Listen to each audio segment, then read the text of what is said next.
Hey there, Jordan Sheridan live. Status Coup. What's today? Thursday, November 11th, 2021. Hope everybody's having a lovely, lovely day. It's been busy here. I'm working on an investigative piece behind the scenes, so been a little busy, but looking forward to talking something that you might have heard about before: corruption, the Democratic Party, and the United States of America. So smash that like button, share this live stream. The more people that press like, that's the thumbs up button right under the live stream, the more people that will see this very live stream. Also post it on your social media separately, so we can get this out to more and more people. If you haven't been following the news right now, a lot of focus on the Kyle Rittenhouse trial, which I'll probably talk about more tomorrow. But I want to get into, since I was on the road for 2 weeks recently, I really want to get into the infrastructure deal. I want to get into the reconciliation deal.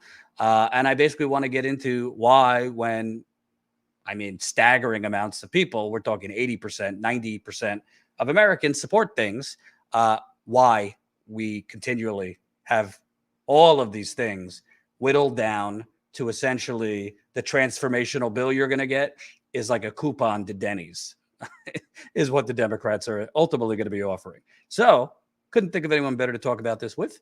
David Sirota. How you doing, David? I'm doing good. Thanks for having me. Of the Daily Poster, who's been churning out really great follow the money reporting.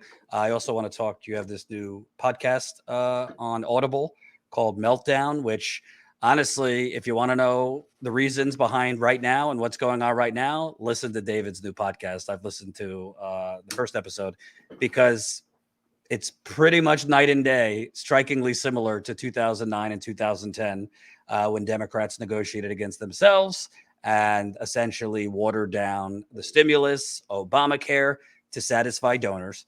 But I wanted to start by asking you, because one of the pieces you did at the Daily Poster was less follow the money during this whole negotiation and more something striking and common sense, which was the fact that the corporate media, through all of this reporting, dared not mention the bribery that was going on in real time. You guys did great stuff on the money that Joe Manchin was taking. Kirsten Sinema, at this point, who knows, millions of dollars she took from dark money groups, big pharma groups, and they occasionally mentioned it, but in general, continued to frame Joe Manchin, Kirsten Sinema just as kind of moderates. And Manchin kind of has to be this way because he's in West Virginia. And it seems just obvious, but the piece you wrote, or whomever wrote it for you guys, was pointing out the fact that, this is the story. It's not like a little subplot. And the media just this whole time kept the framing that, this is just differences in ideology, progressives versus moderate. Can you kind of talk about, to me, A, why that's so damaging, but B, I really wish, if the media wasn't going to report on it, progressives doing these nonstop rounds of interviews, Pramila Jayapal, Ro Khanna, Bernie Sanders, they would have mentioned it. But unfortunately, it seemed they tried to play kind of the diplomatic game rather than just going kind of on offense in that manner. Talking about money in corporate media and in Washington is seen as taboo. It's something that's seen as impolite. You're breaking etiquette rules. And so what you end up having is a conversation about a bill where corporate lobbyists, armies of corporate lobbyists, are trying to influence the bill, where those lobbyists have specific power and influence with legislators based on how much their industries are funneling in terms of campaign cash to those legislators. And that determinative influence peddling and corruption is written out of the story, which means that the story you're hearing about this bill is not really the story of what's actually going on. It's a fairy tale. It's not a real representation of what's actually driving the bill. And that's because corporate media doesn't want to talk about it because its sponsors don't want to talk about it. Politicians who are being bankrolled by these industries obviously don't want to talk about this. It's embarrassing for them. They don't want to look like they're so nakedly corrupt. And so the American public is being told a story about the legislative debate and negotiations over this bill without being given the information about what's actually driving the debate. I mean, here's the thing. Kyrsten Sinema has been bankrolled with more than $1.2 million worth of ads from a pharmaceutical industry dark money group, run in part by pharmaceutical lobbyists, at the same time that she has been trying to water down or kill Democrats' drug pricing measure, the promised drug pricing measure. The idea that that money and that support for her is just suddenly coming to her aid with no connection to her behavior on Capitol Hill is preposterous. It is the story, but it's not, it's barely part of the story that we've heard in the larger telling of what's going on in this bill. Same thing for Joe Manchin and the fossil fuel industry. And look, I want to be clear. I don't think that there are pharmaceutical industry or fossil fuel industry sponsors calling, the New York Times or calling CNN or calling ABC News and saying, you can't report on the money that we're giving to these politicians. I think it's much more subtle. And as we put it, it's not explicit quid pro quo corruption. It's so pervasive, Right. It's so immersive that it's actually at the level of culture. This is corporate media culture. To not talk about the topics and the facts that everybody inside corporate media knows would potentially offend sponsors. And let's be very clear. Every time when you turn on your television, you're getting some sort of pharmaceutical or fossil fuel related advertisement. These industries are spending billions and billions of dollars a year on advertising, and that has a dual effect. It has the first effect to sell their products, obviously, but it has a secondary effect to be constantly letting media outlets, corporate media outlets, know who butters their bread. And the result of that is a corporate media conversation in which money is written out of the story. And, to me, and, obviously there's a whole cottage industry of just bashing Bernie and the squad and all that. And frankly, I think they played this wrong. I really do. I don't ascribe negative motives to them, but after actually holding the line, which I credited them for, kind of predictably kind of just folded at the end. But one thing that I think, and I'd love to know your insight because you've been on the other side. I mean, you've worked on Capitol Hill. You were in Bernie's campaign. I tell the audience all the time, and this isn't to blow smoke up your ass, but people don't remember. Towards the end of Bernie's campaign in 2020, he started closing the gap among older voters that had been his kryptonite. And why? Because David Sirota and the campaign were going on an all-out assault on Joe Biden over trying to privatize Social Security. The ads, on social media, but the campaign was directly going after Biden over Social Security. And I remember being stunned. Oh, wow, Biden's starting to lose a little support among older voters. That's because you were going on offense and pointing out the record. But for some reason, this is not specifically only about AOC, but I saw her on a CBS Sunday morning interview, and it was like she was twisting herself into a pretzel to not say anything direct about the money they were taking, about the corruption, to make it seem like, oh yeah, we just kind of, we're a big family and we come from different ideas. So to me, if the progressives are not going to go on the offense about open corruption, which I do think is a popular message, I think people are against corruption, then how are you supposed to change the ultimate framing of these debates and actually activate not just the progressive base, but people in West Virginia, people in Arizona? If Ro Khanna on CNN constantly, if Pramila Jayapal on CNN, it's like, I don't know. It seems like they kind of won't get away from this diplomacy strategy and inside baseball negotiation strategy rather than just calling it what it is, that Joe Manchin is basically trying to block life or death climate policy because he's making millions of dollars to keep coal going. Or Kirsten Sinema, I mean, I didn't hear any of them in interviews mentioning she's in Paris fundraising right now, blocking this. I'd love to know your thoughts. You can't get in their head, but it seems to me to be an obvious strategy. You don't have to say they are corrupt. You could just point out the money they're taking, but none of them, it seems they've made a collective decision as a progressive caucus or squad to really not go there. Yeah, and I think it falls under the rubric of not wanting to. This is a phrase you hear a lot in political circles: not wanting to impugn the motives of your opponents. And I think it's fundamentally wrong, because I think obviously, look, campaign contribution records are public records. They're public so that the public can understand who is buying and selling legislators and votes. And so not talking about that may be polite.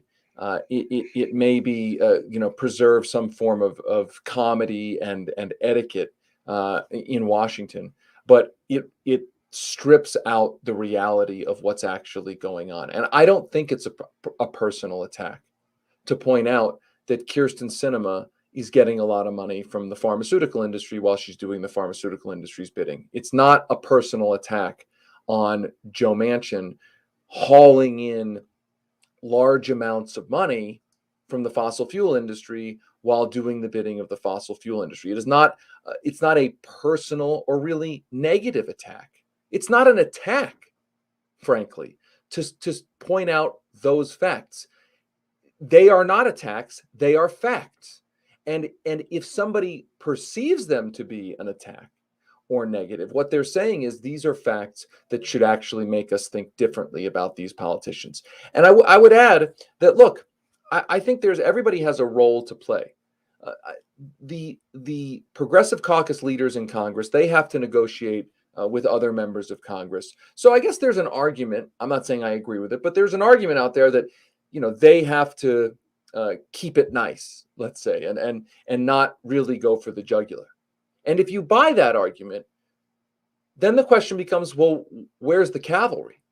Where are the liberal groups in Washington? Where are the unions? Where are the environmental groups? There's a huge industry of liberal advocacy groups, well-funded liberal advocacy groups in Washington that could be playing an outside role. For instance, funding ads against Kirsten Sinema, pointing out how much money she's taken from pharma, or pointing out in West Virginia how Joe Manchin's effort to potentially means test or put work requirements on benefits to people, how that would hurt people.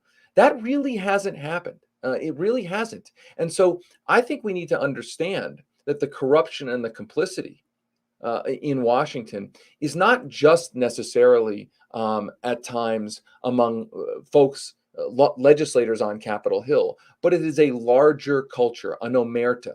Omerta meaning a code of silence about what can and cannot be talked about.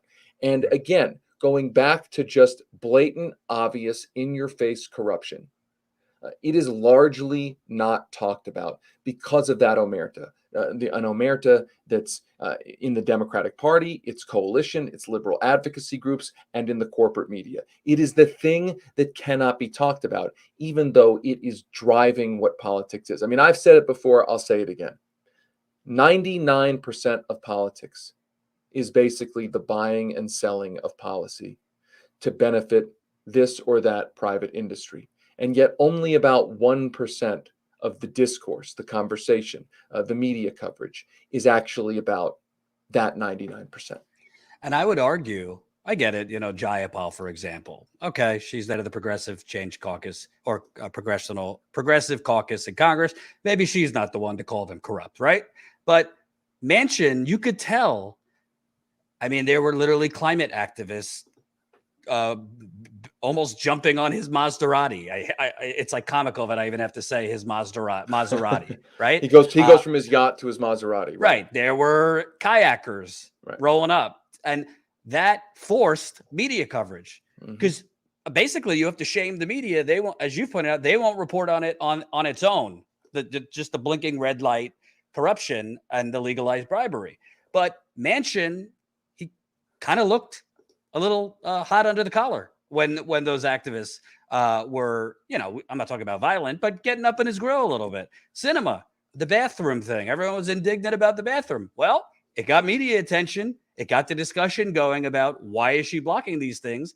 And I just look at somebody like AOC, and it's not all on her.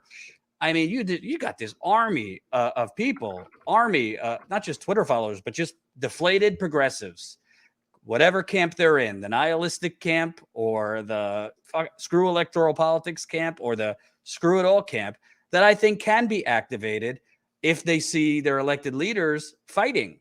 And, we could all disagree on the best strategy, but it just seems like such a wasted opportunity, because the truth is, like in politics, negative campaigning does work. I know we all want to run on, positive on the issues. God bless Bernie, wanted to run on the issues. I know you had a ball with that where he wouldn't go negative. But at the end of the day, I mean, I wonder if this process where we're going to get 3.5 trillion, probably not. But if there was more pressure on Manchin, instead of slobbering Politico, New York Times, CNN, just waxing poetic. Oh, he's a moderate. He's from West Virginia. And more pressure from the progressives on the fact that this man is literally, he's the head of the energy committee. He is in charge.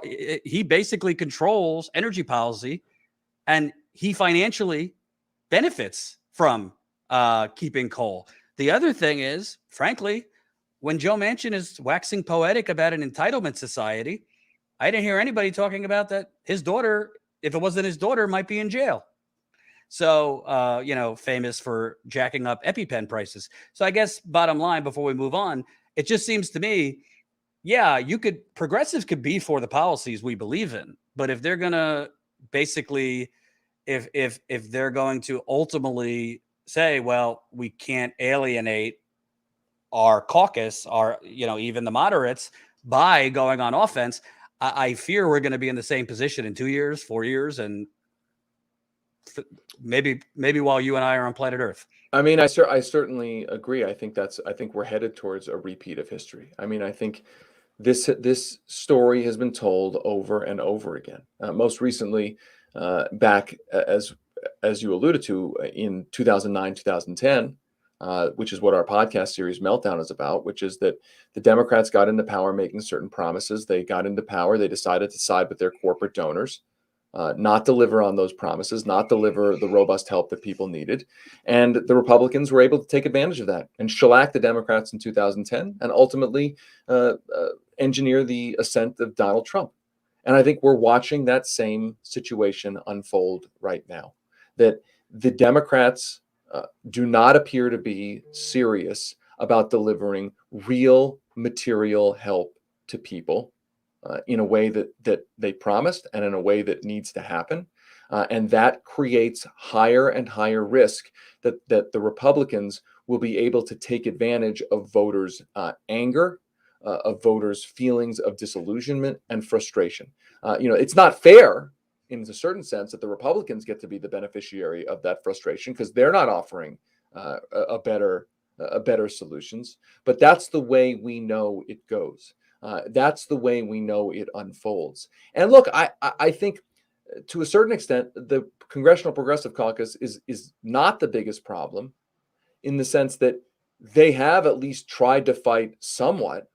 They are reliable votes for good policy. I mean, the real villains here on the Democratic side are the folks like Manchin, Sinema, Josh Gottheimer, the 9 or 10 of the House Democrats who are threatening to take down the whole bill. I mean, they are actually saying we may take down everything. They are the opposite of a reliable vote for the promises that the party has made. They are the real problem.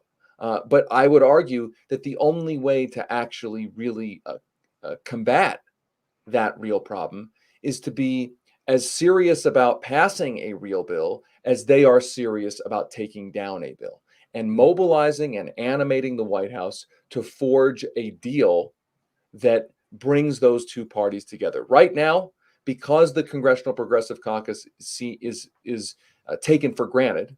And rightly so, as we saw in the last vote, where only 6 of them actually held out. So the Congressional Progressive Caucus is basically taken for granted by the White House. Hey, we got those votes. We don't have to really do anything for them because they'll be with us no matter what. And that means that the entire conversation is driven by the folks on the far right of the Democratic Party who are willing to take down the entire bill.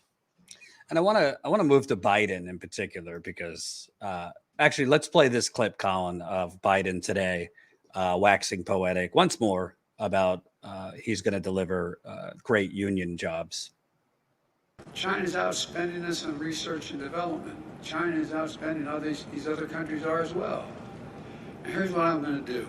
I'm going to create good paying union jobs. Union. Not good job, not $12 an hour, not $15 an hour, $45 an hour and up with good benefits. So you can raise a family on and build the middle class out. And jobs that cannot be outsourced. You can't outsource these jobs. And I'm going to transform our transportation system with the most significant investment in passenger rail in the past 50 years. In roads and bridges, the most significant investment in 70 years. And investments in public transit that we've done over the period. You know, it's going to modernize our ports with $17 billion in investment. $17 billion in investment. We're going to reduce congestion. We're going to address repair and maintenance backlogs, deploy state-of-the-art technologies, and make our ports cleaner All right, and that's more good. efficient. And we do this. So I wanted to play that because, you know, a lot of the focus has been just on this nonstop horse race between the two bills being linked together and, you know, who's going to blink first. There wasn't a lot of attention on the actual infrastructure deal that just passed, because there's a whole group of Washington groupthink that, hey, just get something done and we'll just sell it as transformational. Now, there's some good things in it, but I mean, even as recently as 2-3 years ago, studies said for the real rot of our infrastructure system, we need, like, at minimum, you're talking trillions of dollars for infrastructure. This is only $500 billion in new money. I mean, the top line is 1.2, but a lot of that is already money that's been put out there. And I mean, a lot of this, and this is not a sexy word or phrase, a lot of this is asset recycling, which, to just dumb it down for people, means to pay for it, the whole Washington pay for it thing, they're going to sell public water systems, sewer systems, infrastructure to private corporations and take the revenue to build new infrastructure. So I wanted your thoughts, because it's being sold as transformational and this is going to be great and all these union jobs, this and that. But to me, I think if you look underneath the hood, this might be just putting our privatization push on steroids. Well, look, it at one level, it's similar to the Obama stimulus plan, in that you're right. It's some of the things in there are not objectionable; they're actually good. It's just not enough. And selling something that is not enough as transformational runs the political risk of you selling something as the greatest thing ever, and then voters saying, this might be fine, but you haven't really transformed society in the way your rhetoric suggests that you have. Now, I certainly think the asset recycling and privatization potential for this bill is a real concern. I mean, we live in a world now where the presumption is that government can't do anything on its own. It can't build anything on its own. It can't produce anything on its own. It always has to simply try to subsidize private corporations, sort of bribe them into doing what needs to be done in the public sphere. I think it's a failed model. I think that is what I've just described is basically the neoliberal idea. I mean, the classic neoliberal idea. The government can't really do things directly. The best it can do is essentially bribe private actors with lots of money to do things inefficiently, to do things in a way that where the private interests get a cut of the profits, things that the government can do a lot more efficiently if it was serious about governing. So I think that's a very real concern. We've seen it, asset recycling, privatization, very intensely at the state level in various states. So but I should also add, getting into the nitty gritty, there was certainly a big push to have more privatization, more explicit privatization in the infrastructure bill. And as far as I can tell, some of that was rejected. I mean, it was batted around and debated, and it was ultimately the stuff that Wall Street really wanted was kept out of the bill. But I agree with you. There's still language in there that tries to infuse privatization into the infrastructure policy of this country. And speaking of Biden, I wanted to ask you also, because I'm sure on Bernie's campaign, the second time, you were just flooded with the propaganda. No, Biden's the guy who could get things done. Right. He's the pragmatic choice. He'll be able to get some Republicans along, which, in fairness, he did get some Republicans along for this infrastructure deal. But he's the one who's going to really be able to actually make things happen in Washington, blah, blah, blah. But I don't know, unless I'm blind, he's basically been in fetal position against these two political terrorists, my words, not yours, Sinema and Manchin. And instead of using the bully pulpit of the presidency, instead of actually trying to pressure them, he's just said he's basically operated on their terms this whole time. And what's gotten done, or what will ultimately get done, which if we're lucky, maybe it's 1.75 trillion, but it's going to be a giant cabal of means testing and accounting gimmicks.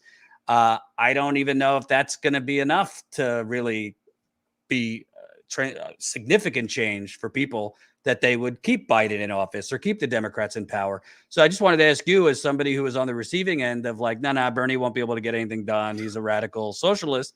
It just seems like, all right, well, you got the guy who's the pragmatic, quote unquote, centrist, and the things getting done are basically stripping things down to a bone and selling it as life-changing.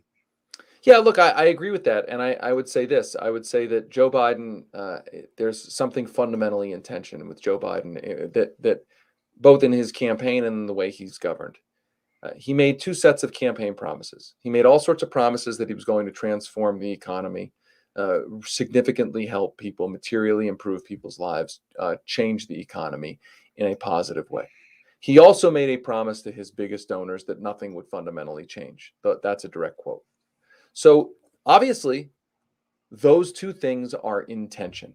And I think what we've seen is that Biden is making a decision to honor the campaign promise that nothing would fundamentally change for the wealthy and the well-connected in this country, that nothing is going to fundamentally change about the structure of the economy. That's not to say that there's nothing good in the package of bills that he's pushing. It is to say that the fundamental structure of how the economy works, how it distributes the economy's resources, there's no indication that that is going to fundamentally change. I mean, the tax policies, as an example, that were promised have been so significantly pared back. The tax policies that are wildly popular to make the wealthy pay more of their fair share. I mean, they have, hearing all these reports, well-researched, well-documented reports of the richest and the powerful in this country paying zero in taxes and the like. To change the tax code is to structurally change that part of the economy. And it doesn't look like that's going to happen, at least not yet. And it doesn't seem like Joe Biden is really willing to fight for that. What it seems like is that Joe Biden is first and foremost honoring that other pledge to his wealthy donors, that nothing would fundamentally change. Right. I wanted to ask you, when you look at the current hubbubaloo about inflation, and speaking of the promise that nothing will fundamentally change, Colin, if you could play that short, cringeworthy clip from MSNBC today with that brave progressive Stephanie Rule.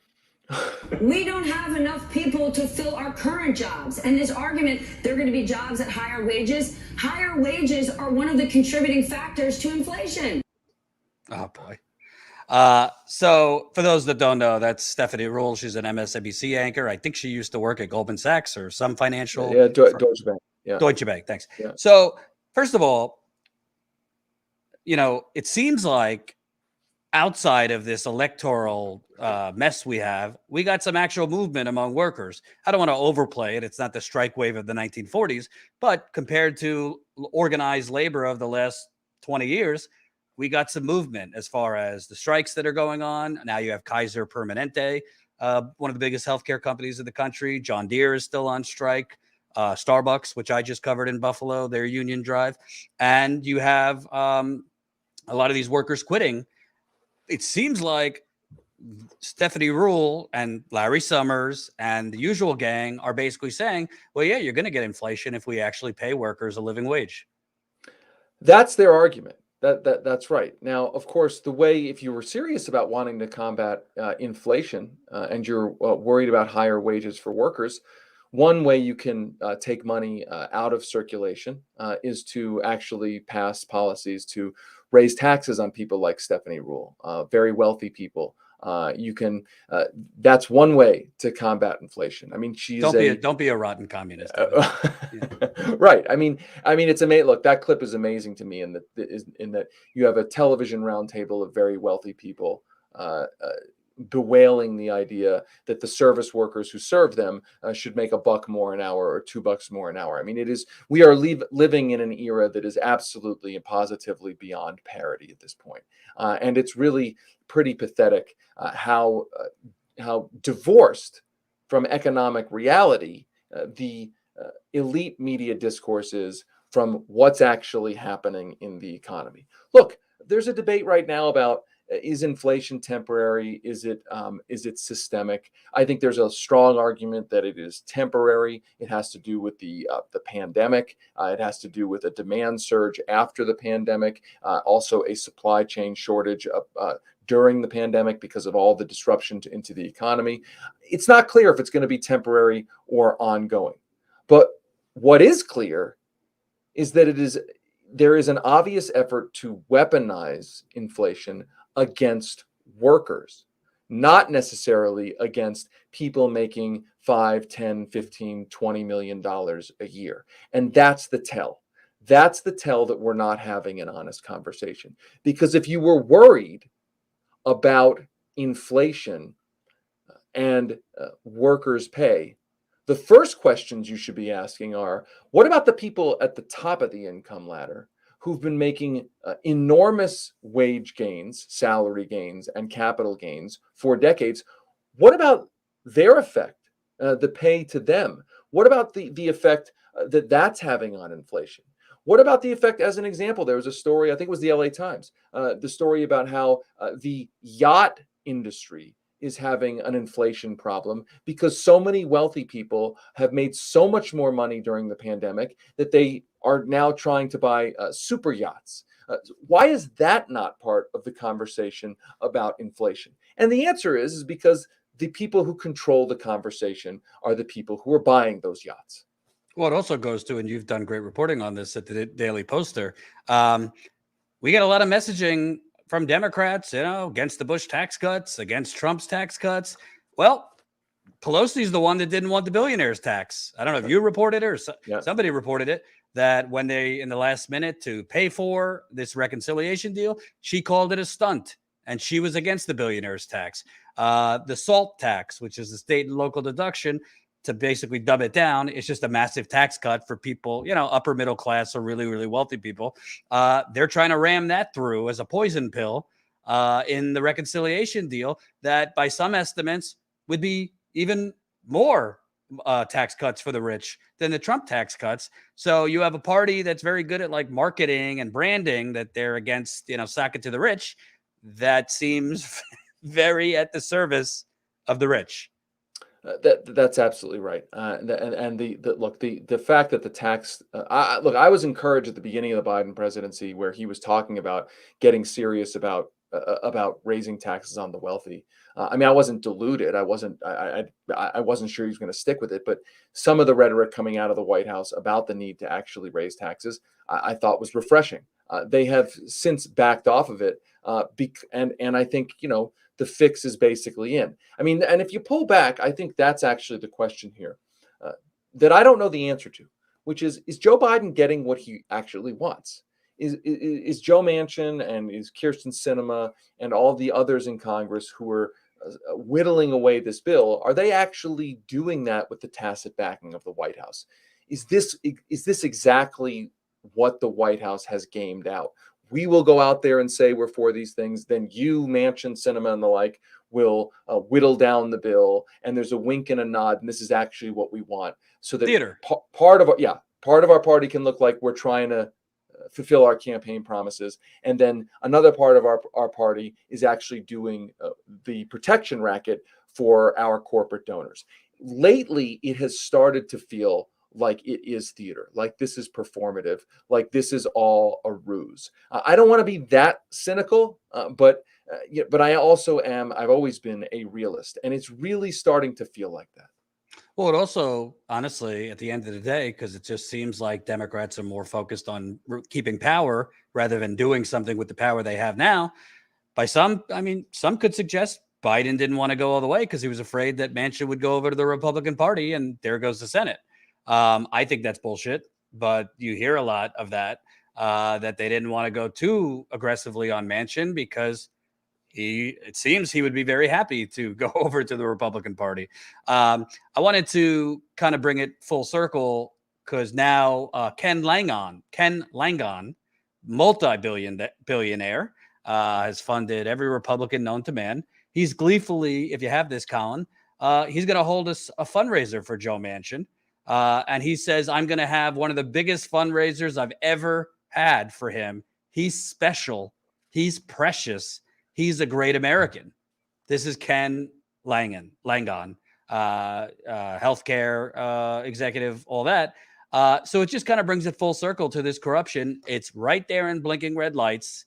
Manchin is now being rewarded. Sinema has been rewarded in real time.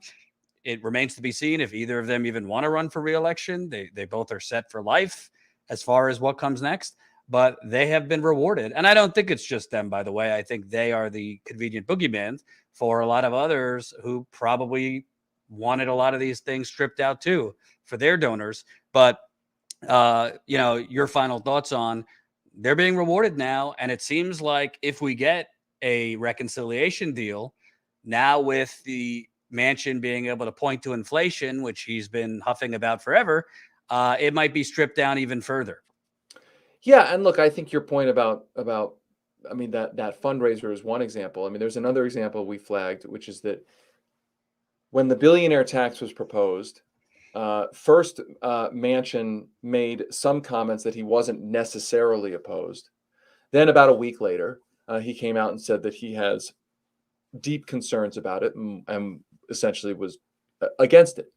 And in the interim, a story had come out that didn't get much notice. It was a story at CNBC, which said that there was a billionaire, I think, named, I think his name is Nelson Peltz, a Trump-affiliated billionaire, Trump-supporting billionaire, who talks to Joe Manchin every week.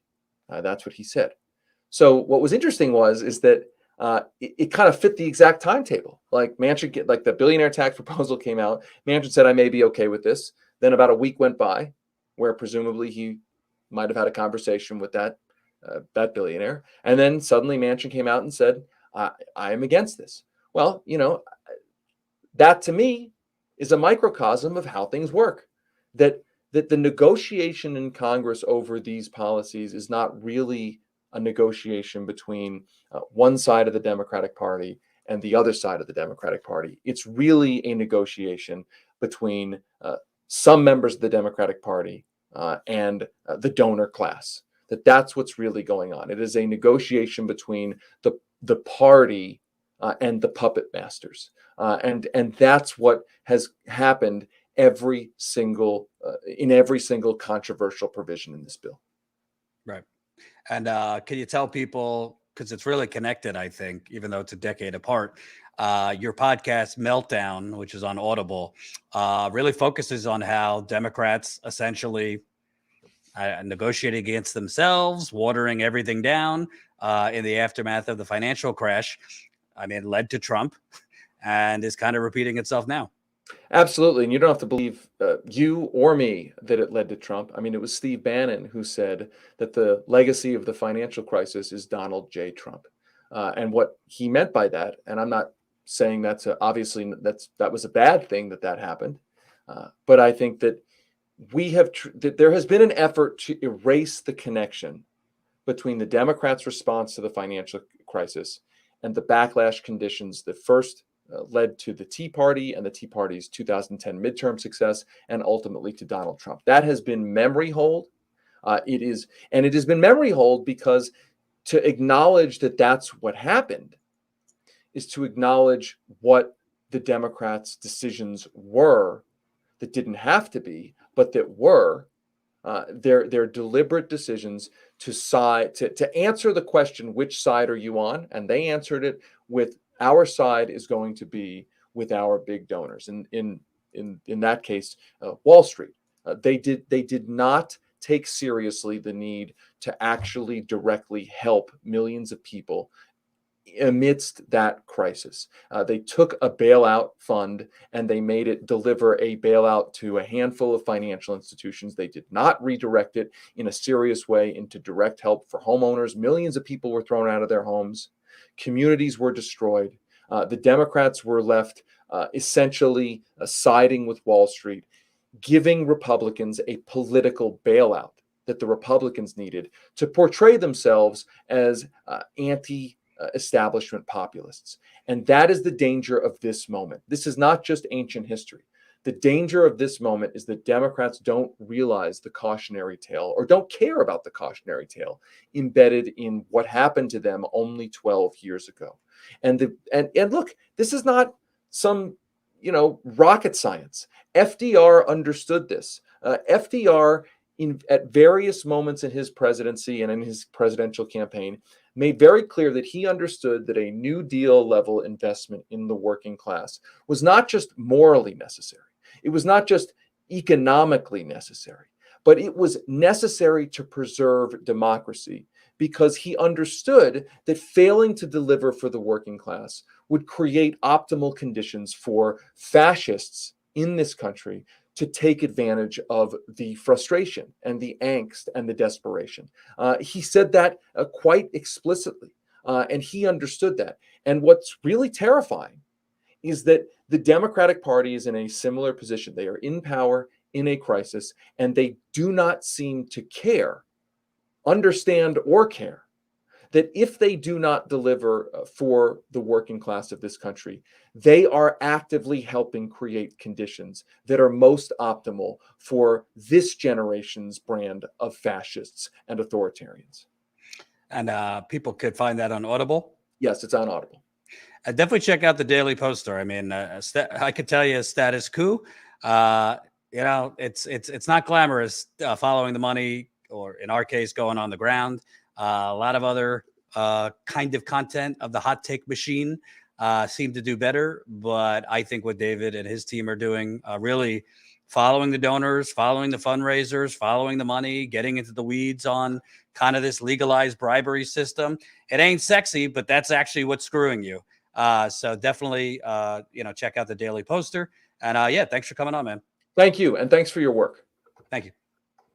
So that was David Sirota of the Daily Poster. Definitely check out Meltdown on Audible, which I listened to one episode. It's really, really good. And you want to know something? At the end of the day, I fear we're just going to be playing this same cycle over and over again, where Democrats, if they get power, completely screw you, completely water down all legislation using a gazillion different excuses. We didn't have enough numbers. Well, remember Obama, he had a super majority, and still they could only get a Republican healthcare plan, a totally insufficient, not totally inadequate stimulus plan, in addition to keeping all the wars going. And now Biden, who is the president, basically succumbed to Joe Manchin and Kyrsten Sinema, who, as David mentioned, could just be a convenient cover for the fact that Biden didn't really want most of these things, but they have Manchin and Sinema to blame. So I'm glad we were able to talk to David. Couple things coming up. I'm kind of working on a lot of things behind the scenes. I'm probably going to be interviewing a Flint resident. If you don't know, there was a massive settlement $626 million yesterday in the Flint water crisis. So going to be interviewing a Flint resident because that might sound good, but we need to look underneath the hood. So stay tuned for that. Trying to line that up. Also looking to interview Starbucks workers. If you thought Amazon's union busting was terrible, and it is, wow. Starbucks is throwing everything but the kitchen sink to try and stop these Buffalo workers from successfully unionizing. Colin, I don't know if you have the mashup that we played yesterday. If you do, I'd like to play it one more time because we were recently in Buffalo covering these workers trying to unionize at Starbucks, and it's just insane what Starbucks is doing. They have sent in an army of executives from all around the country, including Chairman Howard Schultz, to try and stop these workers from forming a union. They invited them to a hotel for a voluntary conference of workers where Howard Schultz went up there and somehow analogized the Holocaust to the choice on whether to form a union, saying that Starbucks as partners here, if you have only a couple blankets like those in the concentration camps, only had a few blankets, you share it with each other. And then Starbucks played this video. You know what? Let me find the video and send it to you, Colin, because I want to play this. I've seen some shit in our reporting of Amazon. I've never seen anything like this. I actually want to play this. So, Colin, I'm sending it to you now. But you got to check out this video that Starbucks sent out via its emergency text message system to its workers in Buffalo. They sent out a video on how you vote, because the ballots began going out to Starbucks workers in Buffalo yesterday. They sent out this video on how you vote. It's really fucking funny, but also really, really infuriating if you haven't seen this yet. Let me know when you have it, Colin. I just sent it to you. But so I'm probably going to be interviewing Starbucks workers, hopefully tonight. I'm waiting to hear back from them, which we would air tomorrow on our exclusive Rockfin show. But here's what Starbucks sent out to workers as the ballots were going out. What I just sent you, Colin, if you have it. Hey there, partners. Tatiana here. I am a proud 9-year Starbucks partner. And here at Starbucks, your voice has always mattered. And the days ahead will be no different. So let's talk about it. Partners, you're going to be faced with a very difficult decision. Do you wish to continue to have your voice used independently, or do you want your voice to be represented by a union? Because that's exactly what the NLRB is asking you. So we want to make sure that every single voice is heard and every partner has voted. So with that being said, our commitment to you is to make sure you know exactly what to do for the NLRB mail-in ballot. So without further ado, let's get into it. First, you'll receive a manila envelope from the National Labor Relations Board. Open the envelope, and inside, you should have 4 items: instructions on how to vote, a ballot, a blue envelope, and a yellow envelope. The ballot has 2 choices. Vote no if you want to continue your direct relationship with Starbucks and pay no dues to the union. Vote yes if you want to pay dues and have a union represent you. Place an X in the box of your choice and make no other marks on the ballot. Once you voted, fold the ballot and place it in a blue envelope. Do not write on this envelope. Now place the blue envelope in the yellow envelope and seal it. Find the signature line and sign across that line. It's so important you sign the envelope. Don't print your name because the NLRB needs an official signature from you. The last step is putting the yellow envelope into the mail. You can do this from your home, post office, or any official U.S. Postal Service mailbox. You don't need a stamp because it's already prepaid by the NLRB. Mail your ballot as early as possible to ensure it gets to the NLRB in time. Partners, if you have not received a ballot or need a replacement for whatever reason, call the number on the screen and let them know that you are a Starbucks partner and need a replacement ballot. The NLRB will mail another ballot to your home. Here are important dates for you to remember, so take that screenshot for future reference.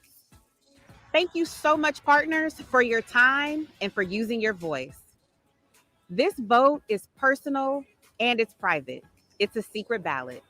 So don't let anyone make the decision for you. Your voice matters. Thanks, Tatiana, for teaching us, and we're ready to go. Partners, MK here. Thank you so much for participating and watching this video. I'm here today to make sure that you hear from me, that I want each of your voices to be heard. I'm asking you to vote, and I'm asking you to vote no, because I believe that we together can create Starbucks experience like nowhere else, because we will work shoulder to shoulder and create something that all of you are ready for. And I'll be here with you. If you're not sure that you want union representing you and speaking for you, vote no. I believe that together we can create the best Starbucks experience. Thanks, partners.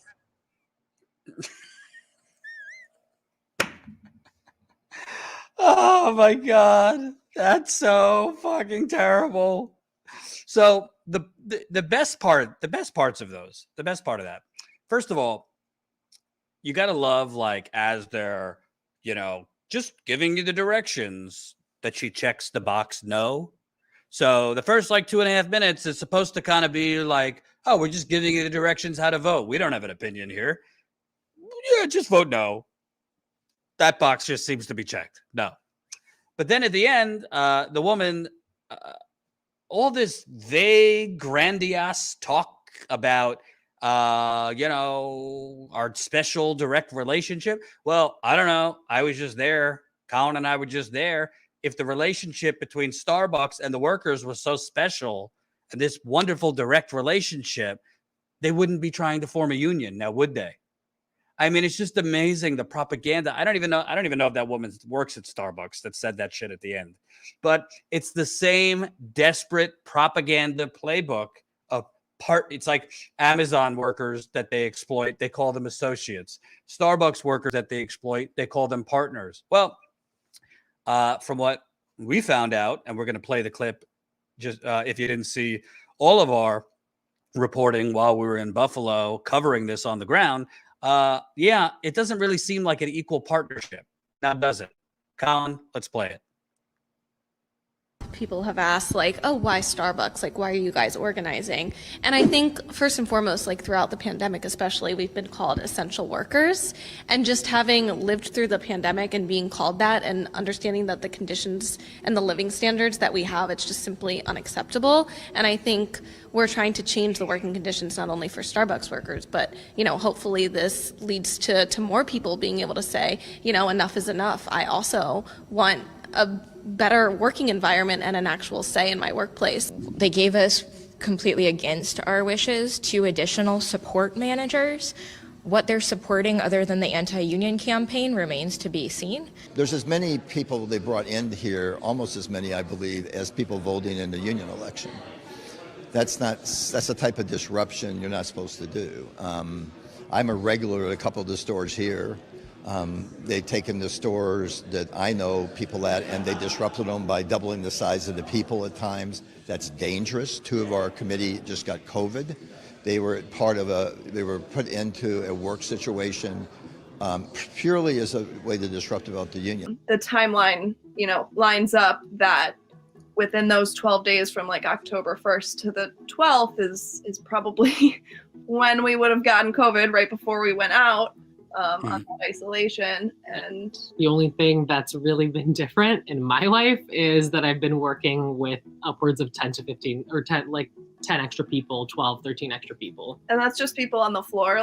If we have 16 partners that are working on the floor, we also have 4 to 5 managers that are hovering around in the lobby, in the back of house, talking to each other. The amount of people packed into that building tripled in that week. It would be hard to kind of attribute this to anything else solely because that change was so drastic. And not even to mention the people who are coming in from all over the country. This is not local or anything. If there's outbreak from travel or anything like that, anything could be possible. And, we can only see it as both a tactic to disrupt a very strong pro-union store to, scare workers, to intimidate them, and to basically break their solidarity. And we had to sit through 3 days of them basically telling us that not only are we essentially coffee robots that can just be put anywhere and assigned a position and we don't have to have any say in it, but that our managers who've worked very, very hard to take care of these stores and take care of us under these awful conditions don't actually have any say in what goes on. We are worth living wages, and we are worth like having safe working conditions. But without baristas, there would be no Starbucks. Without people like us on the ground, we are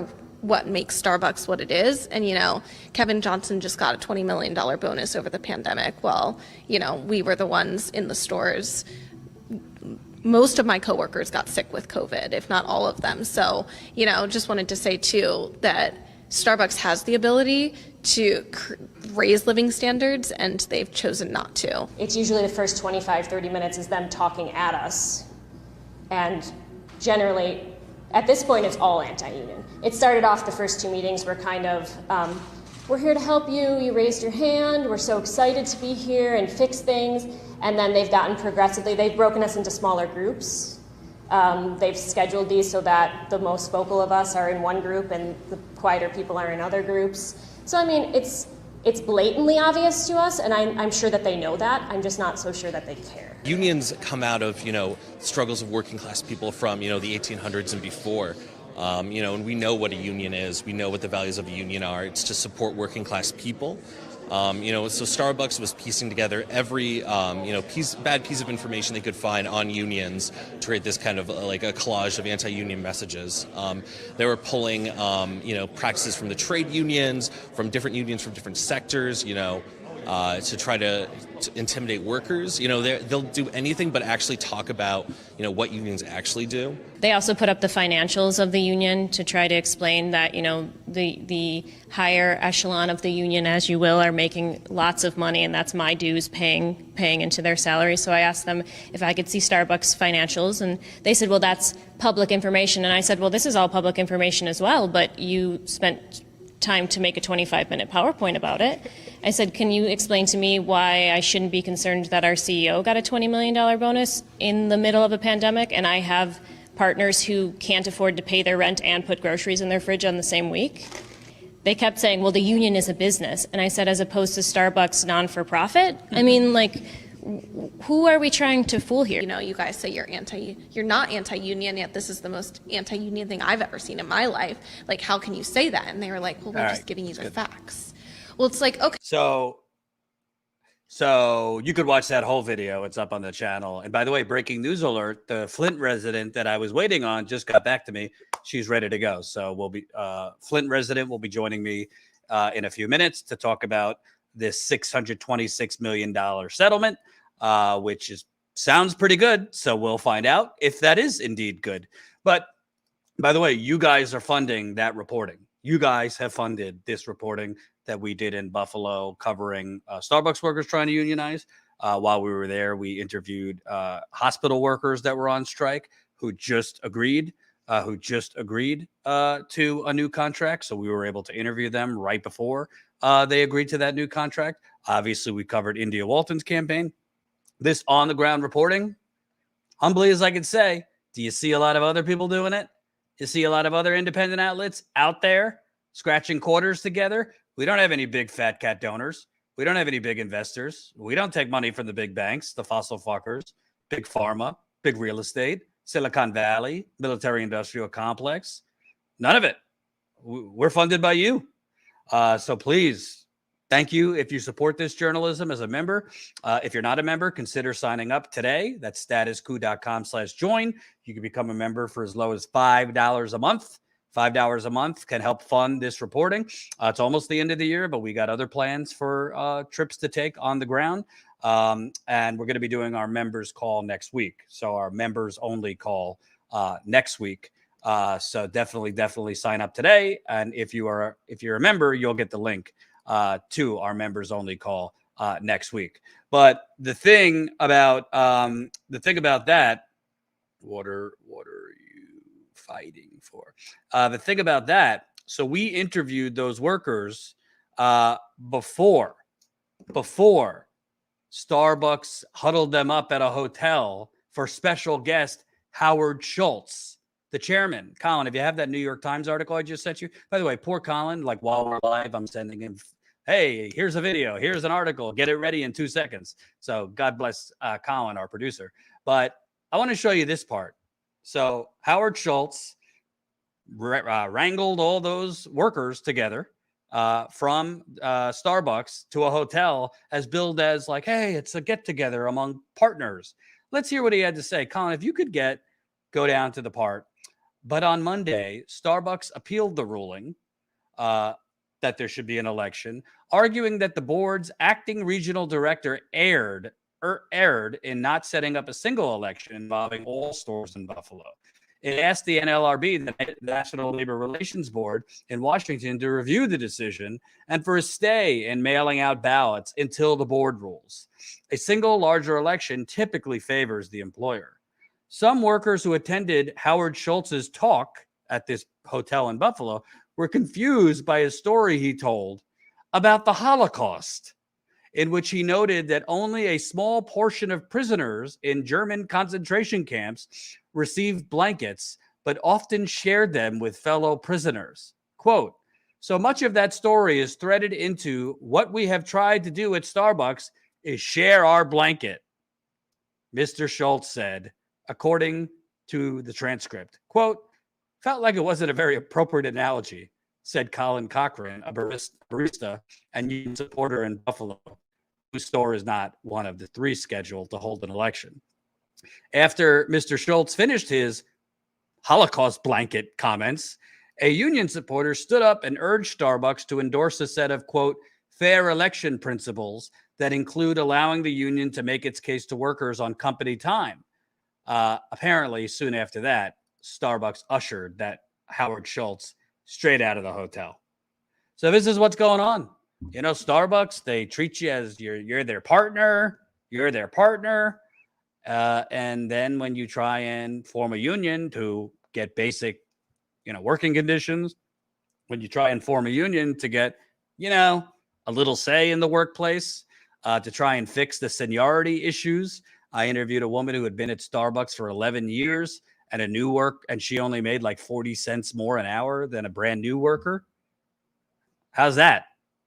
Well, you get Starbucks bringing in the entire army of multi-million-dollar executives, including Howard Schultz, who send out union-busting videos to you, who flood the stores. So they have flooded stores in Buffalo with brand new workers, to try and basically interrupt the union, organizing. How's that? For organizing the union? Excuse me.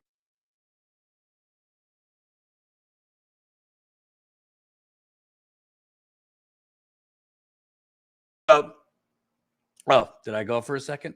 So hang tight. I'll read some super chats. Don't see ya. Hold on. Waiting for a Flint resident to join us, so that'll be in a minute. Let me read some super chats before we bring on Melissa Mays to talk about the settlement. Warren Ellis, $10. David, do you have any? Oh, sorry, I didn't know we had one for David. David, do you have any idea why Congressman Ted Lieu and Congressman Richie Torres got for their votes on the bill and not standing with the 6 squad members? Can't speak for David Sirota. I'm not so impressed with Richie Torres. Not so impressed with Richie Torres, the progressive from New York. A lot of the things he's tweeted and said seem to be a company man for me. And when I say company man, that of a company man for the Democratic establishment. Ted Lieu, he's got some progressive things about him, but he's never going to go against the establishment. That's for sure. Ted Lieu. So my answer, I don't know if they got anything per se, quid pro quo, but I think they're both just kind of go along with the Democratic establishment. Torres might have gotten some promises for his district in New York. It's possible. Zero, $5. Thank you. Kelly Elaine, $50. Holy cow. For your continued Flint coverage. Status Coup was there and kept that fire burning all the time. I hope it represents a bit of much needed justice. Great work, Status Coup. Kelly, it's funny you said that because literally right before I went live, I had a call about Flint and another story we're working on. So stay tuned. Stay tuned for that. Hold on. Sent again.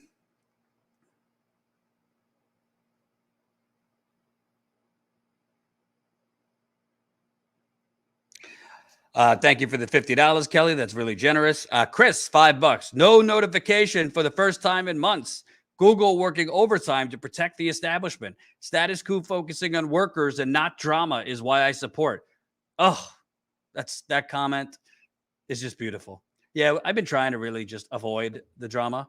I think I got too sucked into drama a couple of months ago and was commenting too much on progressive, food fights online between this channel and that channel. Listen, it would get us a lot more clicks and a lot more subscribers and a lot more profit if we just got in the middle of all that drama constantly. And we did sensationalize nonsense headlines constantly. But I don't think I'd be happy. I don't think we'd be happy or actually be fulfilling our purpose by getting involved with bullshit and drama. So we've tried to stay out of it. And, that's harder. It's harder to do substantive reporting and actually thrive on YouTube because YouTube's algorithm really favors bullshit. YouTube's algorithm really favors sensationalism and conflict. But we're just going to keep trucking along and hoping that more people find us. I will say, while we're in Buffalo, Kyle Kalinske and Crystal Ball were nice enough to have me on their podcast. Crystal, Kyle, and friends. Shout out to Kyle. I know he tore his calf after that, so I hope he's on the mend. Sucks that he tore his calf. But we just going on their podcast and then Kyle posting a part of it or a part of our interview on Secular Talk, we went up 2,000 YouTube subscribers in like 2 days. And the comments, anytime Kyle has featured our reporting on his channel, not only do we go up in YouTube subscribers significantly, you start seeing comments flooding into our videos about, oh, Jordan, you're back. Oh, Jordan, I wondered where you were. Literally people who watched me when I was at the Young Turks 5 years ago who have never seen Status Coup on YouTube. So that's the kind of suppression we deal with, where we barely, our actual subscribers barely get notified when we're live. We're never recommended to new audiences. So that's part of what we're hoping we could accomplish here is get on other shows, not just progressive shows, just other shows with new audiences, shows with big audiences, shows maybe with smaller audiences that are more loyal and dedicated, to try and just expose them to what we do and get them over here, because it's really tough sledding. It's really tough sledding trying to get around the suppression on YouTube. So hold on, just waiting for her to join. Let me read a couple comments while I'm waiting. Ted Lou sucks. Is Schultz Jewish? He is Jewish. Carl's, I am German. I just do not live in Germany. Germany do co-ops too. A disease blanket like they did to Native Americans. Well, Starbucks, they might prefer that. To the elites, anything that challenges their profits is the Holocaust. Very, very true. Kelly Elaine, Melissa Mays is so brave. What a great woman. You have no idea. There should be a movie about this woman. There really should. And she has been unfairly criticized, castigated, even sued. But she is a brave woman, and I'm glad to know her for as long as I have. Cheryl, they are still sorting out the grounds at the school and finding more victims. Was there another school shooting while I've been live? I haven't seen it. I hope not. Carne Verde, Howard Schultz is just another anti-union and anti-Medicare for all billionaire. Totally expected example of his class. Correct. Henry, I can't help but wonder when there might be a genocide aimed at billionaires. Well, I don't particularly think we should focus on killing the billionaires. YouTube, I'm not saying do anything violent, no violence, but there damn well better be some type of economic boycott against the system. I'm hoping that these worker strikes are the beginning of that. I'm hoping that these workers quitting en masse are the beginning of that. I'm hoping that these workers trying to form unions are the beginning of all of this. One could hope. One could hope. Let me read a couple other comments. The squad sold us out, third party. Hey, you know what? Honestly, at this point, I can't tell you that the squad is going to bail you out, because the squad, as I talked about with David, in my view, played this completely wrong. I think they played this completely wrong. I think they should have been much, much more aggressive against Manchin, Sinema, even called out Biden for not leading and fighting hard enough on this. Yeah, they voted no in the end. That's good. But at the end of the day, it's not just the squad. Jayapal, weak. Rokana, weak. Appreciate him coming on, but he's weak. I mean, there's no other way. There's no nice way of saying it. Just complete weakness. So, yeah. Third party, I don't know. I mean, I personally, I don't think like Movement for a People's Party or Green Party, I don't think that's going to help us seize power anytime soon either. So at the moment, I can't really sell you the best solutions. I'm not against the third party, but I don't really see any movement on that end either. Whoa, Joseph, $49.99 for the coup coverage of the labor movement. Thank you so much, Joseph. That's really, really kind of you. Yeah, we're trying as best as we can to cover more of these strikes. Cover the fight. We want to cover the fight. Win, lose, or draw. Keep on covering these labor protests. Keep on covering strikes. Keep on covering these union drives. Because remember, all these companies that are striking, they're striking because they have unions. That's a huge connective tissue on why they're able to strike. So you got to remember that unions are making it possible for John Deere to strike, for Kaiser Permanente to strike, for the hospital workers to strike. So that's why it's so important to get more unionized workers, to get more unionized work. Hold on.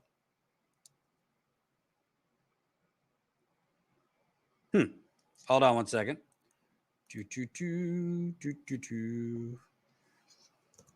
Just trying to get, gotta love live internet. Trying to get the link to my guest. Give me a second.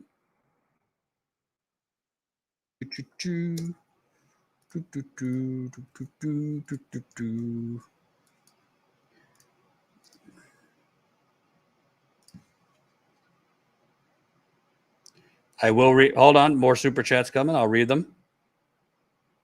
By the way, if you missed this, we're going to try and do our members call next week. So I hope you could join us in our members only call through Zoom. If you're a Status Coup member and a patron, you'll get the link through Zoom. I don't know what day yet, probably midweek to late week. So I will let you know. Hold on. Gotta love trying to handle technology while you're live. Okay, another super chat. Joseph, I just said thank you. Aaron, $4.99. Thank you. Toby, $5. I loved your coverage about the homeless in Philadelphia. Keep up the good work. We need 10 more of you. God bless. Hey, I would take 2 more. And it doesn't necessarily mean, it doesn't need to be me or mini me's of me. I would take 2 more reporters so we could spread it out. I can't be everywhere, but we need more funding. I mean, this is the hard part. This is the good part and the hard part of actually being an independent outlet.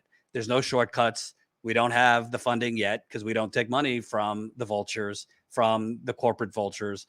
We take money from our audience, and $5 at a time, $10 at a time. You could become a member for as low as $5 a month. You could become a member for $10 a month. And that's how we fund this. But to offer, to hire new reporters, we need to grow our membership and make more. So, but yeah, no, the Philadelphia, honestly, I have seen a lot. I have seen a lot of homelessness in my day. I had never seen it as bad than that trip we took in Philadelphia, which all that's up. By the way, for those of you that are new, you could go to our playlists on our YouTube channel. We got playlists for all these stories. So thank you for that generous super chat. GD Destiny, $5. I hope someone organizes a day of shopping protests to show solidarity with all the strikers. Let me tell you something. If they boycott, if there was a boycott of Black Friday and Cyber Monday, like real boycott, because a lot of these companies make a lot of their money on Cyber Monday and Black Friday. If you had a massive boycott of both of those, woo, who knows? Brandon, $50. Holy cow. Thank you, Brandon. Very kind, very kind. WOTWU. I don't know what that stands for, but I appreciate the $50. WOTWU. What should I Google it? WOTWU? Hold on. Workers of the World United. Oh, that was so obvious. I feel stupid. Thank you so much, Brandon, for that kind donation. Without further ado, and I'll read the other super chats. Joining me now, Melissa Mays, Flint, Michigan fame, friend of the show. Sorry for the tech problem. I was trying to get her to the link. Melissa, before we get to this settlement, which is big news, I should just start every interview I have with you with a basic question. Does Flint have clean water?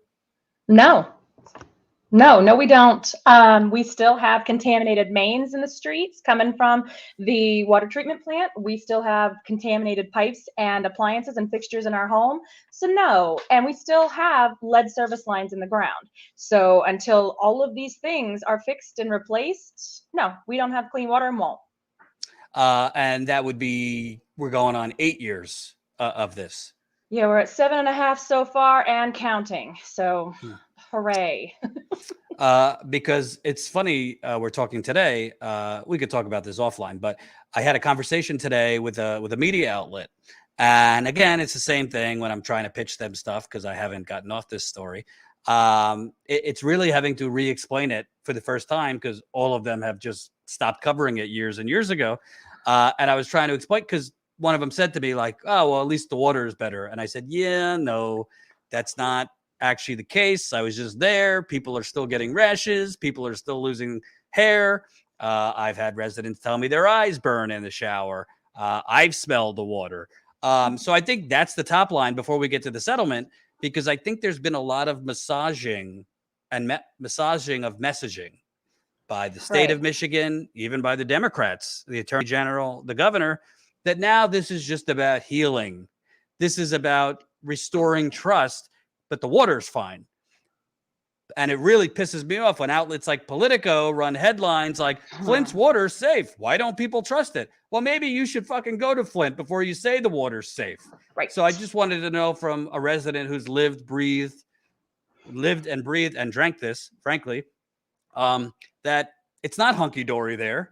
The water, and how could it? You talk to any engineer, how could the water be completely fine if 8 years later they have not replaced every lead pipe? They have not the pipes from the curb into the home. They haven't even touched your damaged piping inside your home, and they haven't replaced the main pipes underneath the street. And in common sense, you don't even have to be an engineer. Common sense tells you that if the pipes are corroded, damaged, rupturing, into the streets to where we have these massive Olympic pool-size sinkholes, that the water that's coming through all that damaged, destroyed, corroded, contaminated infrastructure is in no way, shape, or form going to be clean in any possible way. And let's not forget that back in August, the city and state decided, let's go ahead and play with their water. Even though they didn't want another water change, we fought against it, stood against it. Former Mayor Weaver said no as for changing our water. They're blending our water with the KWA. And so we're guinea pigs again. So our water crisis that has been going on for 2,757 days now is before it's even fixed, before the infrastructure that's already delicate and damaged, falling apart, as are our bodies, before that's even fixed, they just said, let's go ahead and play with the water, because you know why? The county needs money. Since they took on this unnecessary pipeline, they're going to go bankrupt if we don't get money. So let's go ahead and get it off the backs of Flint residents. They said 60% is what the estimate is of what our bill is going towards, is toward this other pipeline that we didn't want, didn't need, and fought against. And so they're blending our water. So before it's even fixed, before Flint Water Crisis Part 1 is even fixed, they're going to go ahead and treat us like guinea pigs and just start doing what they're going to do yet again and blend it and not notify the residents, not do proper testing, not letting people know they need to get bottled water and they need to be safe, because of course the state's no longer providing bottled water. It's just churches and regular people that are donating. So I want to explain that to the audience. So basically, and I've been screaming this for years, you know, obviously, number one story, death, children destroyed forever, adults, people dying like flies, early ages, cancers, kidney failure, liver disease. I mean, I've unfortunately seen it all. But this was a scam financial deal, fraud that led to Flint even using its Flint River so that they could join a brand new water pipeline that was completely unnecessary. Flint was basically bankrupt legally at its borrowing limit. So Flint could not borrow any money to join this pipeline. But the county needed a city of Flint size to join as part of the financing of this pipeline to finish the pipeline. And the pipeline was going to make a lot of local politicians money, a lot of real estate developers money, banks money. So now, years later, after they poisoned the city of Flint, the former mayor had the wherewithal to say, no, we're not joining this completely unnecessary water pipeline. There's no need for us to join this pipeline. In fact, it's going to further screw Flint financially if we join this pipeline with a bill of $7 million a year, was it? Yep. But Minimum. now, And that's just for bond payments. That's not even usage. Right. So now the current mayor, he basically, who is a big supporter of this completely scam pipeline. He's the treasurer. He's the treasurer of the pipeline and also the mayor. He came in, and one of the first things he did was try and get Flint slowly but surely to move away from receiving its water from the city of Detroit, which before it went on the Flint River, it was getting its water without problem from Detroit. Then it cuts its contract with Detroit, goes on the Flint River, which is basically like General Motors and every other corporate polluter's waste being dumped in there for 100 years. And then after Snyder finally had to admit that the water was poisoned, they moved back to Detroit. This guy's trying to essentially, because the county that Flint is in, Genesee County, is basically going bankrupt itself. So they want, is it correct that they want to move Flint over to KWA fully so that they can make more money, since Flint would obviously be paying the county for its money? You got it. Absolutely. And what's funny is that per the EPA emergency order and my lawsuit through the Safe Drinking Water Act and the NRDC and ACLU of Michigan, the city of Flint and state of Michigan, they're not allowed to make any permanent water changes without permission, without proper testing, which they didn't do. And they're not allowed to do this. But you know what? Who's enforcing it? It's the state. They're going to slap their own wrists? No.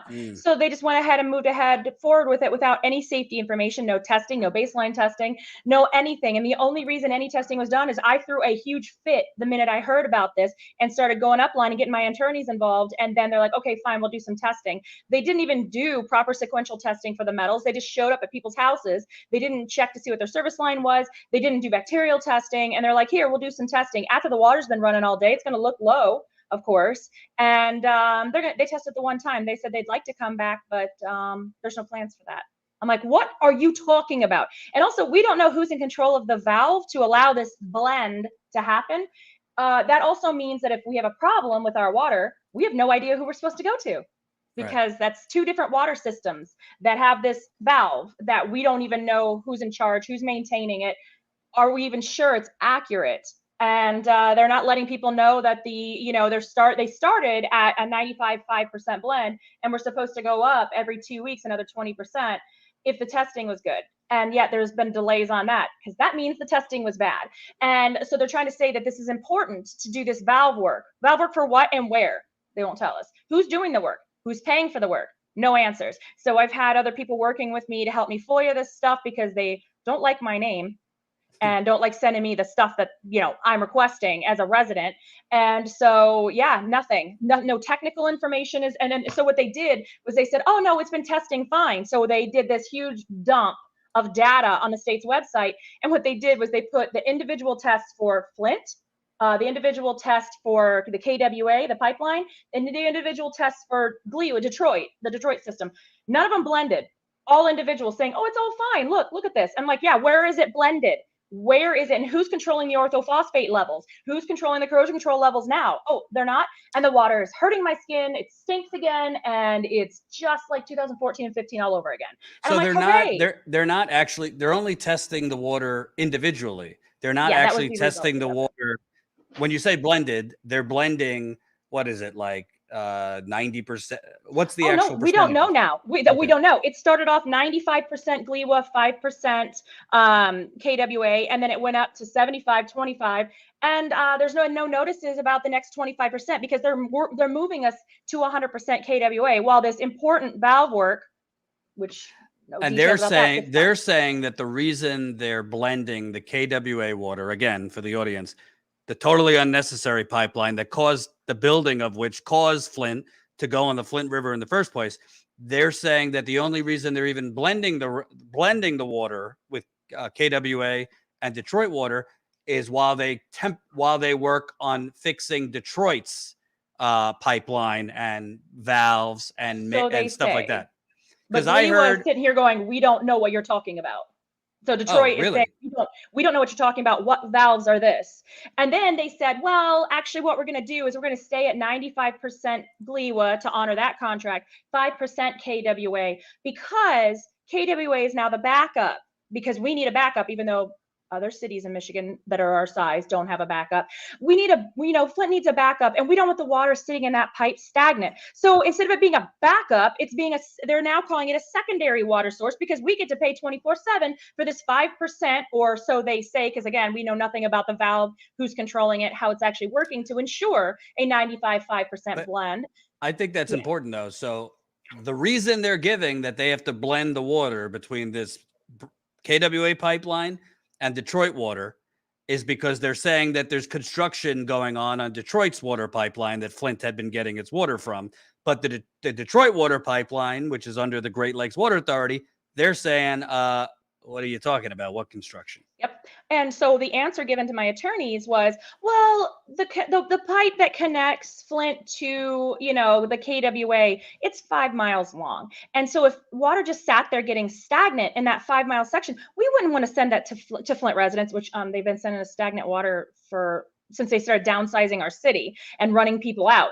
But we don't want to send the stagnant water through. We wouldn't want that. So we're going to have the backup running at a 5% rate 24/7, which is unheard of. Nobody else, the only people that have secondary water sources are much smaller towns to where their primary source doesn't have enough water to service everybody. This is absurd. It's basically forcing us to pay for the KWA that we didn't agree to. And, that's it.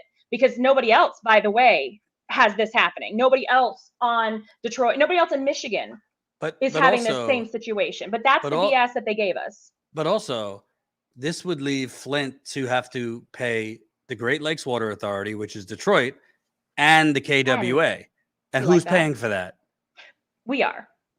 Right. And, the estimate, I guess, overheard at a city council meeting is that 60% of our bill, even though it's supposed to be 95% Detroit and 5% KWA, 60% of our bill is going to KWA.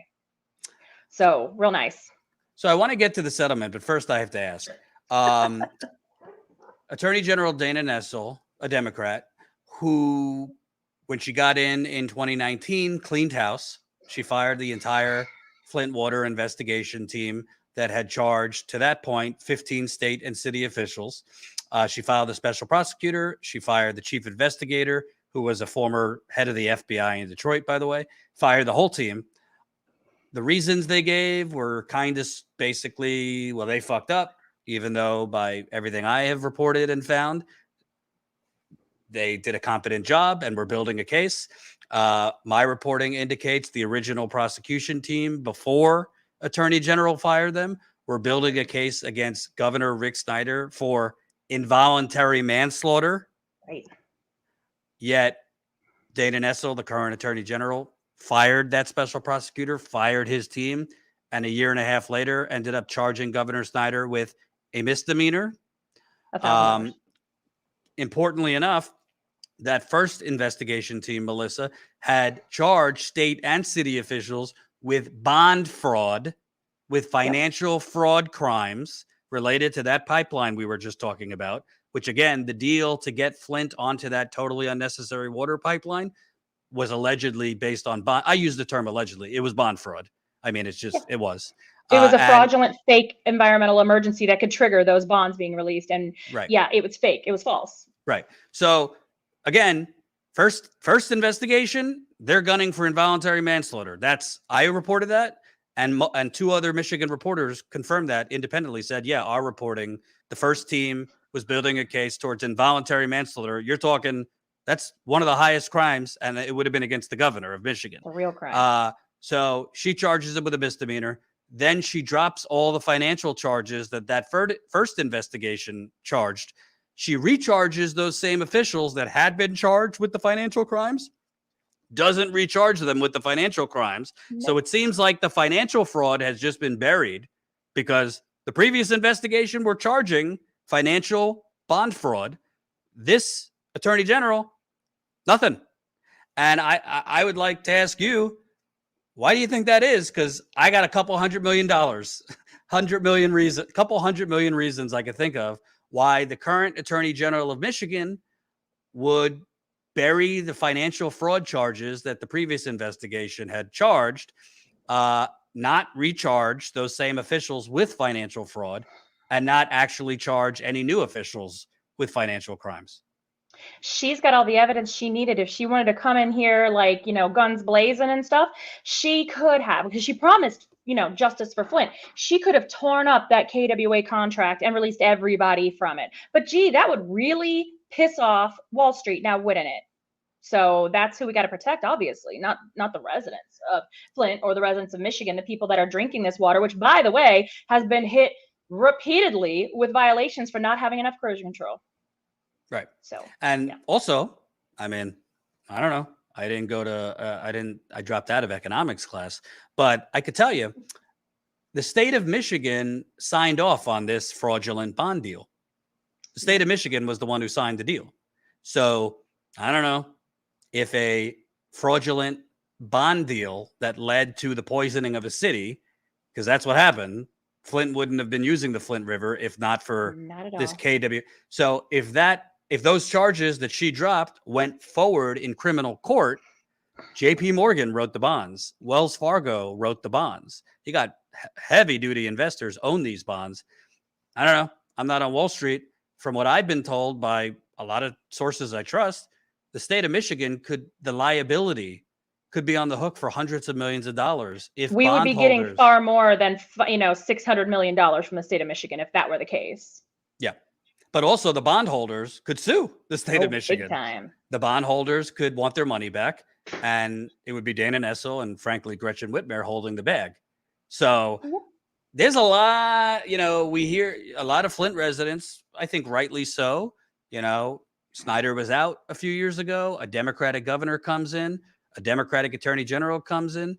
They throw a lot of language about, we're fighting for justice. Don't worry that we just dropped all the charges. Don't worry that we just fired the whole team that had built the case.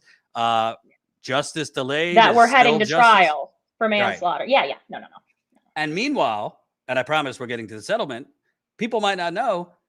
I mean, Snyder and all these other defendants, as we speak, are in court trying to get the charges dismissed based on what it appears to be the current Flint prosecution, which the Attorney General, Dana Nessel, says she's not in charge of, but it's under her watch. It's her Attorney General's office that they, released information that shouldn't have been released, that they filed in the wrong courts. Filed in the wrong courts, that they used attorney-client privilege documents that should have been confidential. So they fired the first investigation that was building towards involuntary manslaughter. And from what it appears, Melissa, have set up possibly Snyder getting off on a technicality. Yeah, getting off from $1,000 fine, a 1 penny, 1 cent per person he poisoned, with his policies and signing off on all of these really wretched, fraudulent deals.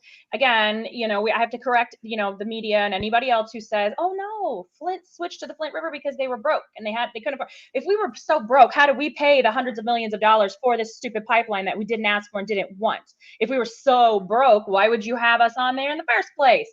Oh yeah, because we're not. The state drained us through emergency management and through stopping revenue sharing and all the things they could do to bankrupt us so we would be in the hands of the state.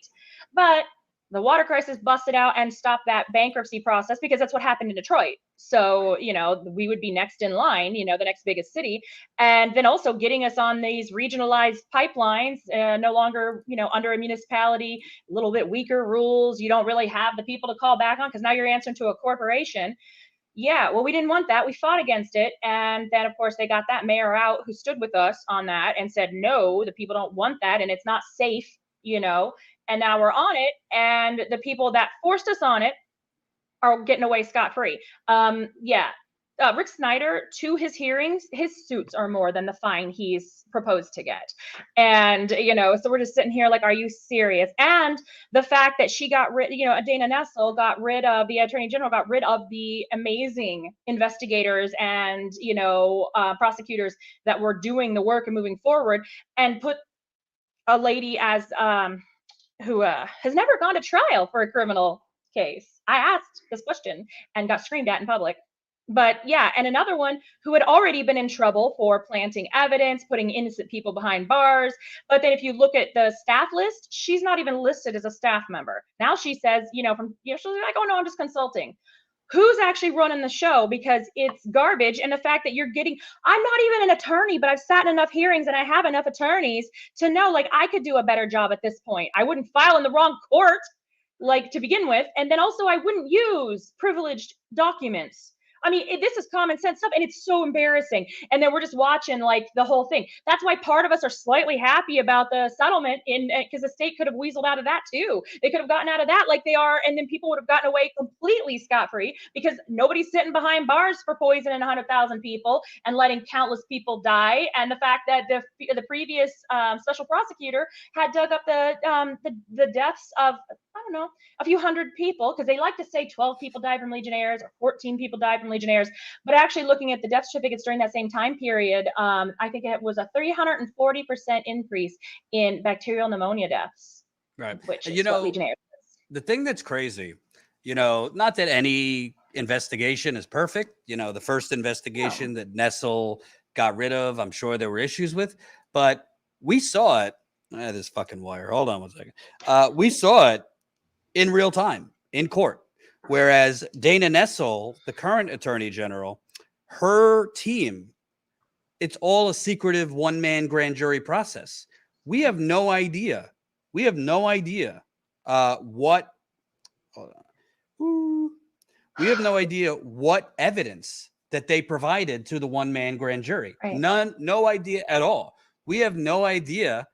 The reporting that I have done and Jen did with me, where we found Snyder's phone calls that the original prosecution found to show he was covering up the Legionnaire's disease. He knew about this deadly waterborne bacteria. We found documents that he was covering it up. Prosecutors concluded that. We have no idea if this current prosecution team even presented that to the judge. The last story we did in July, we found evidence that Snyder's top officials deleted their phones. Literally like crime movie shit. Deleted their phones right before the launch of an investigation. Totally wiped out their text messages for all of 2014 and most of 2015. I don't know, the very 18-month period Flint used the Flint River. Their messages are completely gone. Oops. All of this, we don't even know if Nessel's team presented that to a judge. We have no idea. We have no idea because she dropped charges that the previous investigation charged about financial fraud. When she recharged those same officials that had been charged with financial fraud, when she recharged them, she didn't recharge them. The financial fraud charges were gone. Why is that? How does one investigation find financial fraud? I'm not going to go into detail, but I know they were going to charge much more severe financial crimes. How does this one not? Something smells in Denmark. Something's not right in Denmark, in Flint, Michigan, because the Democratic Attorney General, and let's not pretend that Whitmer has nothing to do with any of this. We have a misdemeanor charge against Snyder, which he might get off. There's a whole lot of other officials that I have not seen charged that we broke in July, erased their phones. Yep. That's called destruction of evidence. Right. So it just seems to me with this settlement, this is what they want justice to be, that people are going to get money. And in terms of actual criminal prosecution, jail time, maybe they'll have a sacrificial lamb or two. It's not going to be the governor. Maybe. It's not going to be the governor.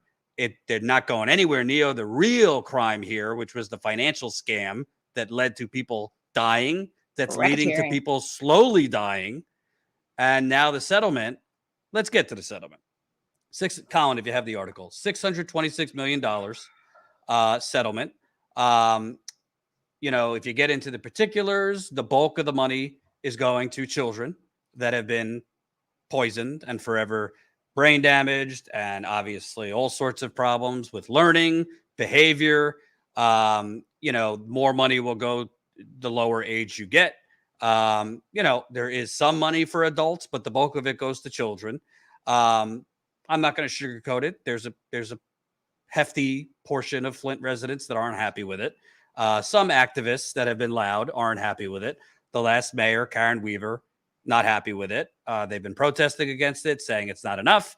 The lawyers are getting a pretty hefty chunk of it, to be honest. But I wanted you on because I think it's important to look underneath the hood to understand what this $626 million is going to make clear, not that I'm not like a booster for it, that this is just one party that is paying. This is the government paying. There's a whole lot of private corporations left to pay. So could you let's start with the actual dollar amount. Do you think that's enough? And what is the bulk of it going towards? Well, of course it's not. So it's definitely not enough, because what price tag would you put on, your kids' potential, your kids' futures, their brains, our bones, our organs, people's lives and everything. So of course it's definitely not enough. And by the way, your kids have been damaged. You've been damaged. Yeah. Yes. And I have no idea how much we're all going to get. We won't know until after, we see how many people actually file claims, because some people have been talked out of it, thinking they're going to get more if they sue individually, and good luck to them, because so our Michigan attorneys, who have been amazing, we started working with them at the end of 2015. They were the first people that actually believed us, because other attorneys we tried to talk to didn't believe us, or they wanted this huge 5-figure retainer for one attorney that there's no way we could afford. I'm like, are you out of your mind? And so, January of 2016, we filed this Mays v. Snyder in court. And we're suing the federal government, the EPA, the state government, and a city, as well as the McLaren Hospital, where people had died from Legionnaires at the hospital. That got changed. But Rowe Engineering, which is a local little firm, they have to pay $1 million. The city of Flint has to throw in the $20 million. And then also, what's still out there is the EPA, Veolia, and LAN Engineering. So 2 private engineering firms plus the federal government. So hopefully they decide to get smart and stop dragging us through court and settle, but we'll see what happens. So that Veolia is fighting tooth and nail, like you wouldn't believe.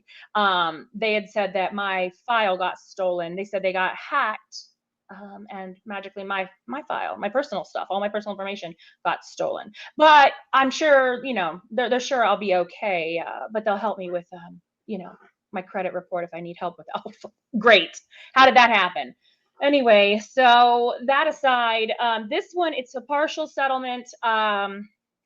There was zero budging under Snyder, no movement whatsoever. Our attorneys had demanded far more than this. And then we got to this number. This number is the $600 million from the state. This is what was estimated when we were asked, when we were trying to put bills through Congress, which got knocked down. We asked for $600 million for help with the pipe replacement and all this stuff. And so I think that's where they pulled that number from, because that was what the estimate was. So then the state came back with it. The Whitmer's administration did. So it's been back and forth for years on trying to figure this out. Now, And where in the did meantime, Whitmer's administration come up with this number? Because Whitmer's I think it was from the first bill package that we were going for was $600 million, what the estimated amount was to try to fix Flint. And that was back in 2016. And since things didn't get fixed, it's way higher now because things are way worse. So that was the first pitch. So I think that's where they grabbed onto that money, and they didn't in that amount, and they didn't budge. So then it's been going back and forth. And then during this time, we had vultures, outside attorneys that aren't from here, that swooped in, pulled all kind of nasty stuff. The state of Michigan allows by law that the attorneys can be awarded up to a third of the total, cost in attorney's fees and court. Of course, they have to turn in the receipts because, for our Michigan attorneys, it's been like 72 hearings, delays, denials, dismissals, all these things back and forth, appeals. So they've put off their lives. Our Michigan attorneys that were here since the start have put off so much to fight for this. I mean, and the last one we'd gone to was an appeal. We had to go to the state of Michigan appeals court for the Supreme Court in Michigan, because they had said that Melissa Mays, that's me, had superior knowledge of the water, and that I should have realized they were lying to us sooner and filed the lawsuit sooner. So basically, I didn't realize they were lying soon enough, and I should have filed October of 2014. That's one hell of a blame the victim, if I've ever heard. And I'm just sitting over there like, cool about the superior knowledge thing, but also wow, because in October 2014, 6 months after they switched our water, they were lying to us out their teeth. I'm like, you can't use your crime of lying to us and covering it up as a way to defend yourself against these civil cases. Excuse me, that's not how that works. And thankfully, the Supreme Court also felt the same way. So it got to move forward. So like, okay, well, we're going to settle, but it was like 72 of those. It's been in front of the federal Supreme Court twice. RBG got to read my name, yay, I guess, before she passed, and say no, send it back, let the people in Flint have their day in court.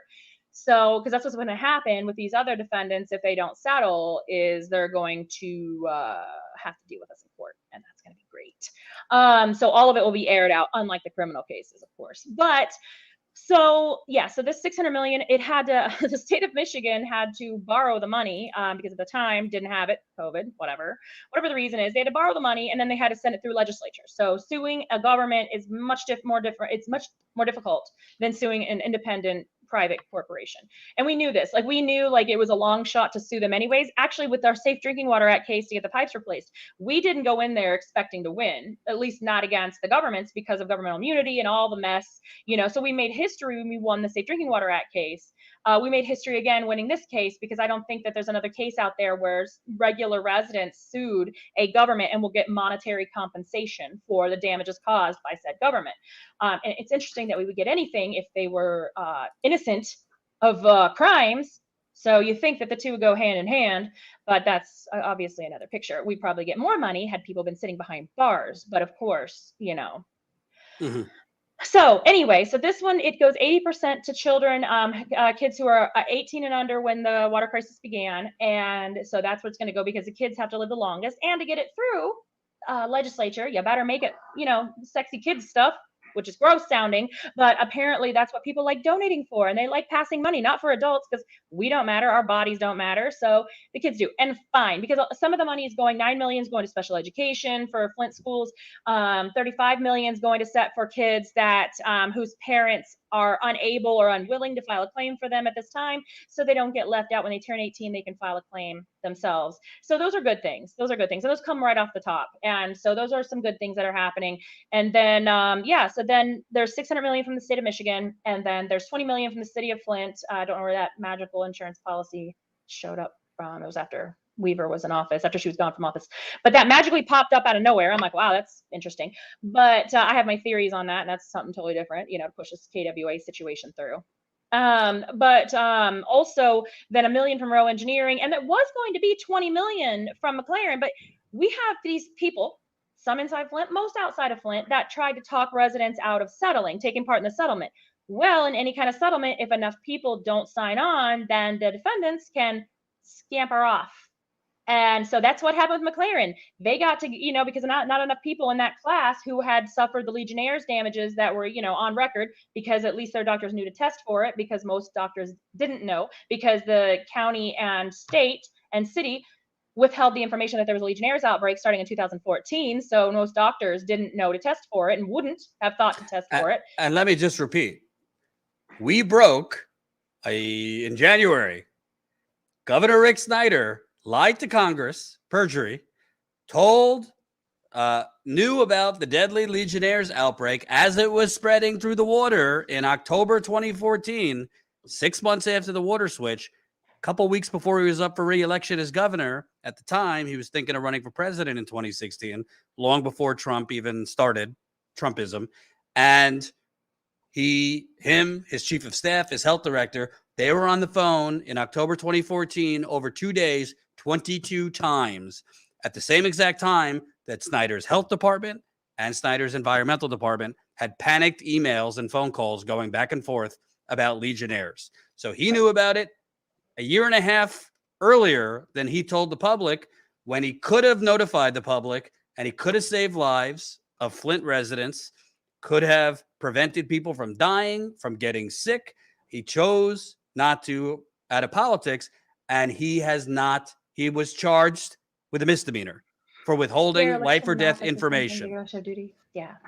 And here's the thing. There's very specific treatments, antibiotics for Legionnaires. I think there's only 3 that actually work. So had people known that they had Legionnaires, they could have taken those specific antibiotics and could have recovered, because lung damage, even the people that didn't die, that leaves lung damage, permanent lung damage, which makes you an easier target for, say, COVID. So that's why for the longest time, we had over a 12% fatality rate here in Flint for COVID, which was higher than anybody in the world. Go me, go Flint, hooray, with our compromised immune systems. So then basically not enough people in that class were filing claims. So McLaren got to drop down from 20 million to 5 million. So of course there leads the panic attack that, we're only getting $600 million from the state of Michigan, but that didn't budge. They were like, take it or leave it, and that was it. And our choices were to take it, and hopefully enough people would want to file claims to where they would have to pay that promised amount, or try our chances waiting in line for a actual jury hearing, which is going to take another 5 years minimum. But then all of a sudden COVID hit and courts stopped working, got backed up, and when they reopened, they were prioritizing criminal cases over civil. So that would have left us with another how long, and then at that time, the state declared that we had a $3 billion deficit. So guess who wasn't going to get money? So we're like, well, crap, it's better than nothing, I guess. But then all of a sudden, all these people are like, well, we're not going to file claims. We'll just go at it on our own. But I don't think they realize what go at it on their own means, the amount of money. Because Aaron Brockovich's firm helped fund our Michigan attorneys, because the cost of 72 plus appeals and hearings and back and forth, not to mention all the filings, all the evidence collection, all of the constant, never ending back and forth with all of these defendants. So here we are. We're like, crap, I guess we got to accept this 600 million, because we're not going to get a penny more. They're not going to budge. Otherwise they would have. We tried, fought it for, again, since January of 2016, going on 6 years of just court, and for this case, for the civil case. And so we're like, okay, fine. But then all of a sudden, guess what? If not enough people are going to file claims and register to file claims, then they get to scamper off, and we restart this whole process all over again. I gotta say, obviously Rick Snyder, the Republican governor, is at the top of the mountain, responsible, plenty of blood on his hands, should be in prison for a very long time, probably won't be. But I gotta say, the Democratic governor didn't seem to want to budge either. Sure, she at least was willing to do something, but she seemed to want to get as low as a price tag as possible. That's Governor Whitmer. And oh, by the way, you think it's a coincidence that they wanted to ram this settlement through before more serious criminal charges could be filed? Because if let's just say for argument's sake that Governor Snyder had been charged with involuntary manslaughter, you think the state's getting off with $626 million if the governor of the state was charged with involuntary manslaughter? you think the state is getting off at $626 million if a massive financial scam went forward in court exposing that the state of Michigan signed off on bond fraud that led to the poisoning of a city? I don't think you're getting $626 million. So it seems to me they had a motive to keep certain charges out of court. And let's just remember that the state attorney's office, the attorney general's office, Dana Nessel's attorney general's office, fought to make sure that it was closed deposition with Rick Snyder and other state officials. So what they said during the deposition for the civil cases couldn't be held against them in the criminal cases. And then fought my attorneys from getting the documents that they were requesting, which were, subpoenaed. They were refusing to follow through with a subpoena because they said that the documents they would be turning over to the civil attorneys for the civil cases could jeopardize their investigation. What investigation? And I don't think so. The judge said they had to turn those over. So that was more delaying and more hearings. Let me get this fighting. Dana Nessel's prosecutors wanted Rick Snyder's civil deposition. Rick Snyder was deposed civilly as part of it. And others. They wanted it to remain confidential and basically off the record, so that anything he said could not be used against him criminally. Nailed it. So that's interesting because I thought there was this conflict wall. This invisible conflict wall. I think there was a conflict wall. If you guys don't know, the state of Michigan on one end is prosecuting state officials in the criminal wing of the state attorney general's office. But in the other side of that attorney general's office, they're defending those same state officials. But we're supposed to believe it's cool because they have a wall, like a Berlin Wall, between the criminal side that's prosecuting Snyder and the state officials and the civil side that's defending them. Yet Dana Nessel, her team was trying to stop Snyder's and others' civil deposition from being fair game to be used against them criminally. And then also stop the documentation that my attorney subpoenaed. You have to honor a subpoena, but they wanted to stop it because it was documentation, of course, against the state officials. They wanted to stop that subpoena from being, be followed through with because they said it would interfere with the criminal investigation. Well, I thought there was an invisible conflict wall. And yeah, that's what Dana Nessel said. That's what her team said. There is an invisible conflict wall. I'm like, well, if it's invisible, it means it doesn't exist. So real cute. Well, there also seems to be invisible justice.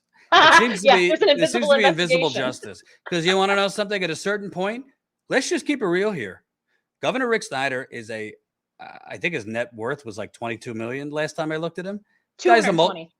200. Thank you. $220 million.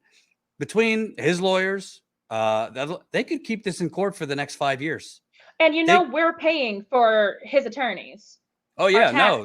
Yeah, I enjoy that. A state board, I believe, approved another $1 million for Governor Snyder's legal defense fund, which puts him over $10 million that the state of Michigan and Flint residents have paid for his criminal defense fund. But frankly, they could keep this stymied in court for years. Forever. And we'll be at the point where we're 10 years after this. Nobody's gone to jail. Nobody gets a dime. Nobody can fix their homes, fix their bodies, fix their kids, fix their lives.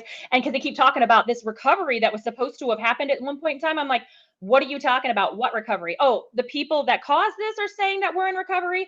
No, I don't think so. No, pipes are still rotten. Our bodies are still falling apart. We don't have support for our kids. We don't have enough educational support, mental health care support from the layered trauma and ongoing pain and suffering caused. And in my house, we have had a gutted kitchen for 2 years. It's almost 6, but guess what? We had to gut our downstairs bathroom because water was leaking through pinholes in our pipes. So the water ate through it. So guess what else went to studs? So yeah, and so now I own like Home Depot owns my soul because I had to get loans to be able to fix my house so I could have a working, functioning house.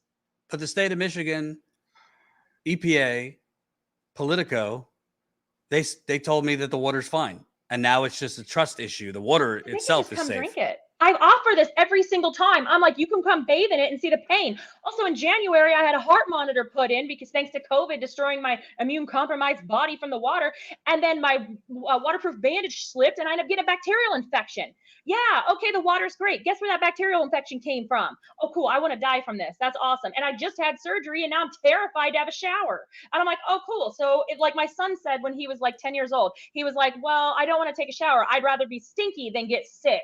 So, you know, like then I'm just saying the same thing. I'm like, no, that's fine. I don't actually need to bathe. I'm cool, right? Let me just check this out, you know, and I'm terrified. I don't want to get in that mess because now who knows what's in the blended water. And I don't want KWA's lack of corrosion control mess, that bacteria living it up.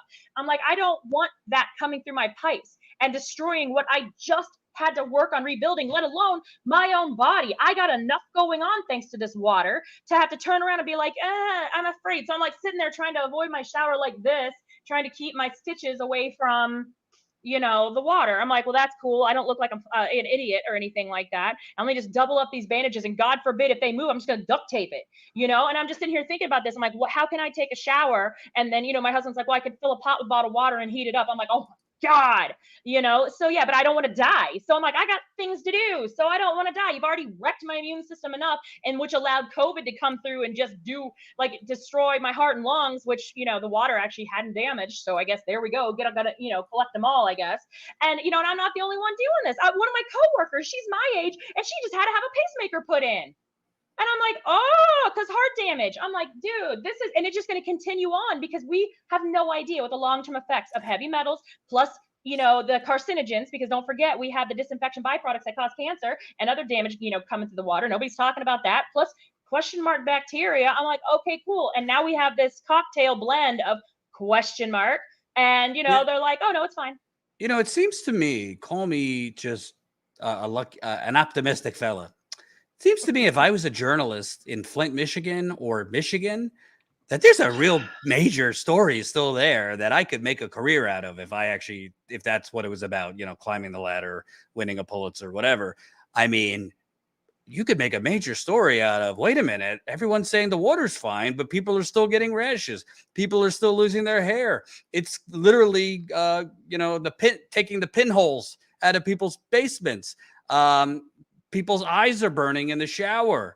What is the media on this? No, and let me just tell you this. So international media, yeah, a little bit now because they've called me about, I've done interviews about the settlement and stuff. And I'm like, oh, and by the way, guess what's happening to it? So like, we had no idea. Why isn't anybody there reporting on it? I'm like, excellent flipping question. Flint fatigue. We're tired of talking about Flint unless there's something like landmark or whatever. I'm like, landmark is they're doing it to us again. So how about that? You know, and we're going through this again. So I guess see you in another couple years when everybody starts dropping like flies. You know, it's interesting also, because obviously they've tried to basically say, well, look at all the other cities. And like, for example, Benton Harbor, which is, I think Benton Harbor, what a western portion of Michigan, they got a major lead problem now. It's not because of them switching to the Benton Harbor River and not adding the proper chemicals. It's because the pipes underneath the ground are all fucking 75 to 100 years old. But Benton Harbor has a massive lead problem. And that's being covered by Michigan media. I've seen some national media articles. But the same thing's going to happen to Benton Harbor.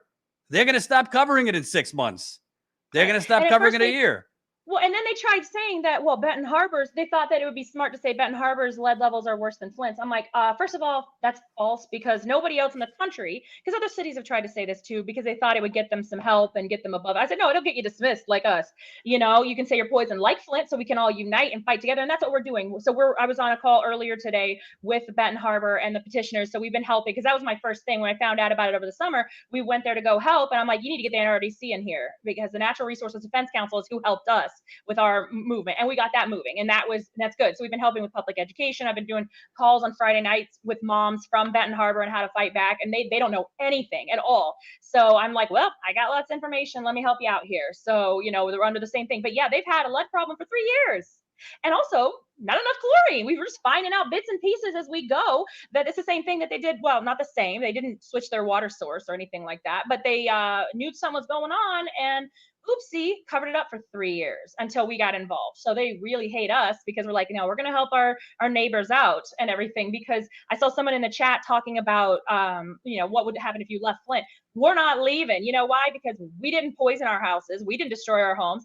And if we leave, they win, because that means we shut up and they can continue gentrifying our little town and running people out. And then it'll happen easier, even easier, to the next city and the next city and the next city. Because right now, the book isn't like how to, if you oopsie poison a city, how to fix them properly. That's not the playbook they're using. This is how to dismiss people and cover them up. First saying that other cities have more lead than them, but actually we had people with over 22,000 parts per billion of lead, 5,000 hazardous waste. So no other city, thank God, has had those kind of levels, but they're in the hundreds and a few thousand parts per billion, which is terrible, but not worse than Flint. But they do that to lower the importance of Flint. It's like, oh, Flint wasn't that bad. And you see these like little, researchers trying to say, oh, it wasn't that bad. They just had a 58% spike in miscarriages. Not that bad. It's fine. Well, it could have been worse. It's fine. So you see these people saying this stuff to try to downplay it, because what they've told me, the state legislatures as well as federal have said, well, if we fix Flint, then we're going to have to fix every poison city out there. Yeah. Well, two things. God bless whoever said that in the chat. I know you don't mean anything by it, but you going to buy Melissa's destroyed house? Yeah, I got a couple things in the studs, like the kitchen and the bathroom. I mean, if you imagine, you can imagine it's a working. So, I don't know if you realize real estate property in Flint, not exactly banging right now. Not exactly easy to sell your home if your pipes have been destroyed. And the city, to the credit of the former mayor, she was trying to get help from the current Democratic governor, money towards fixing residents' interior plumbing. It's not like the toxic water just damaged the pipes in the street. They destroyed people's interior plumbing, so they could do brand new pipes that go from the curb into your home, because that's what they're doing. 8 years later, they still haven't replaced all of them.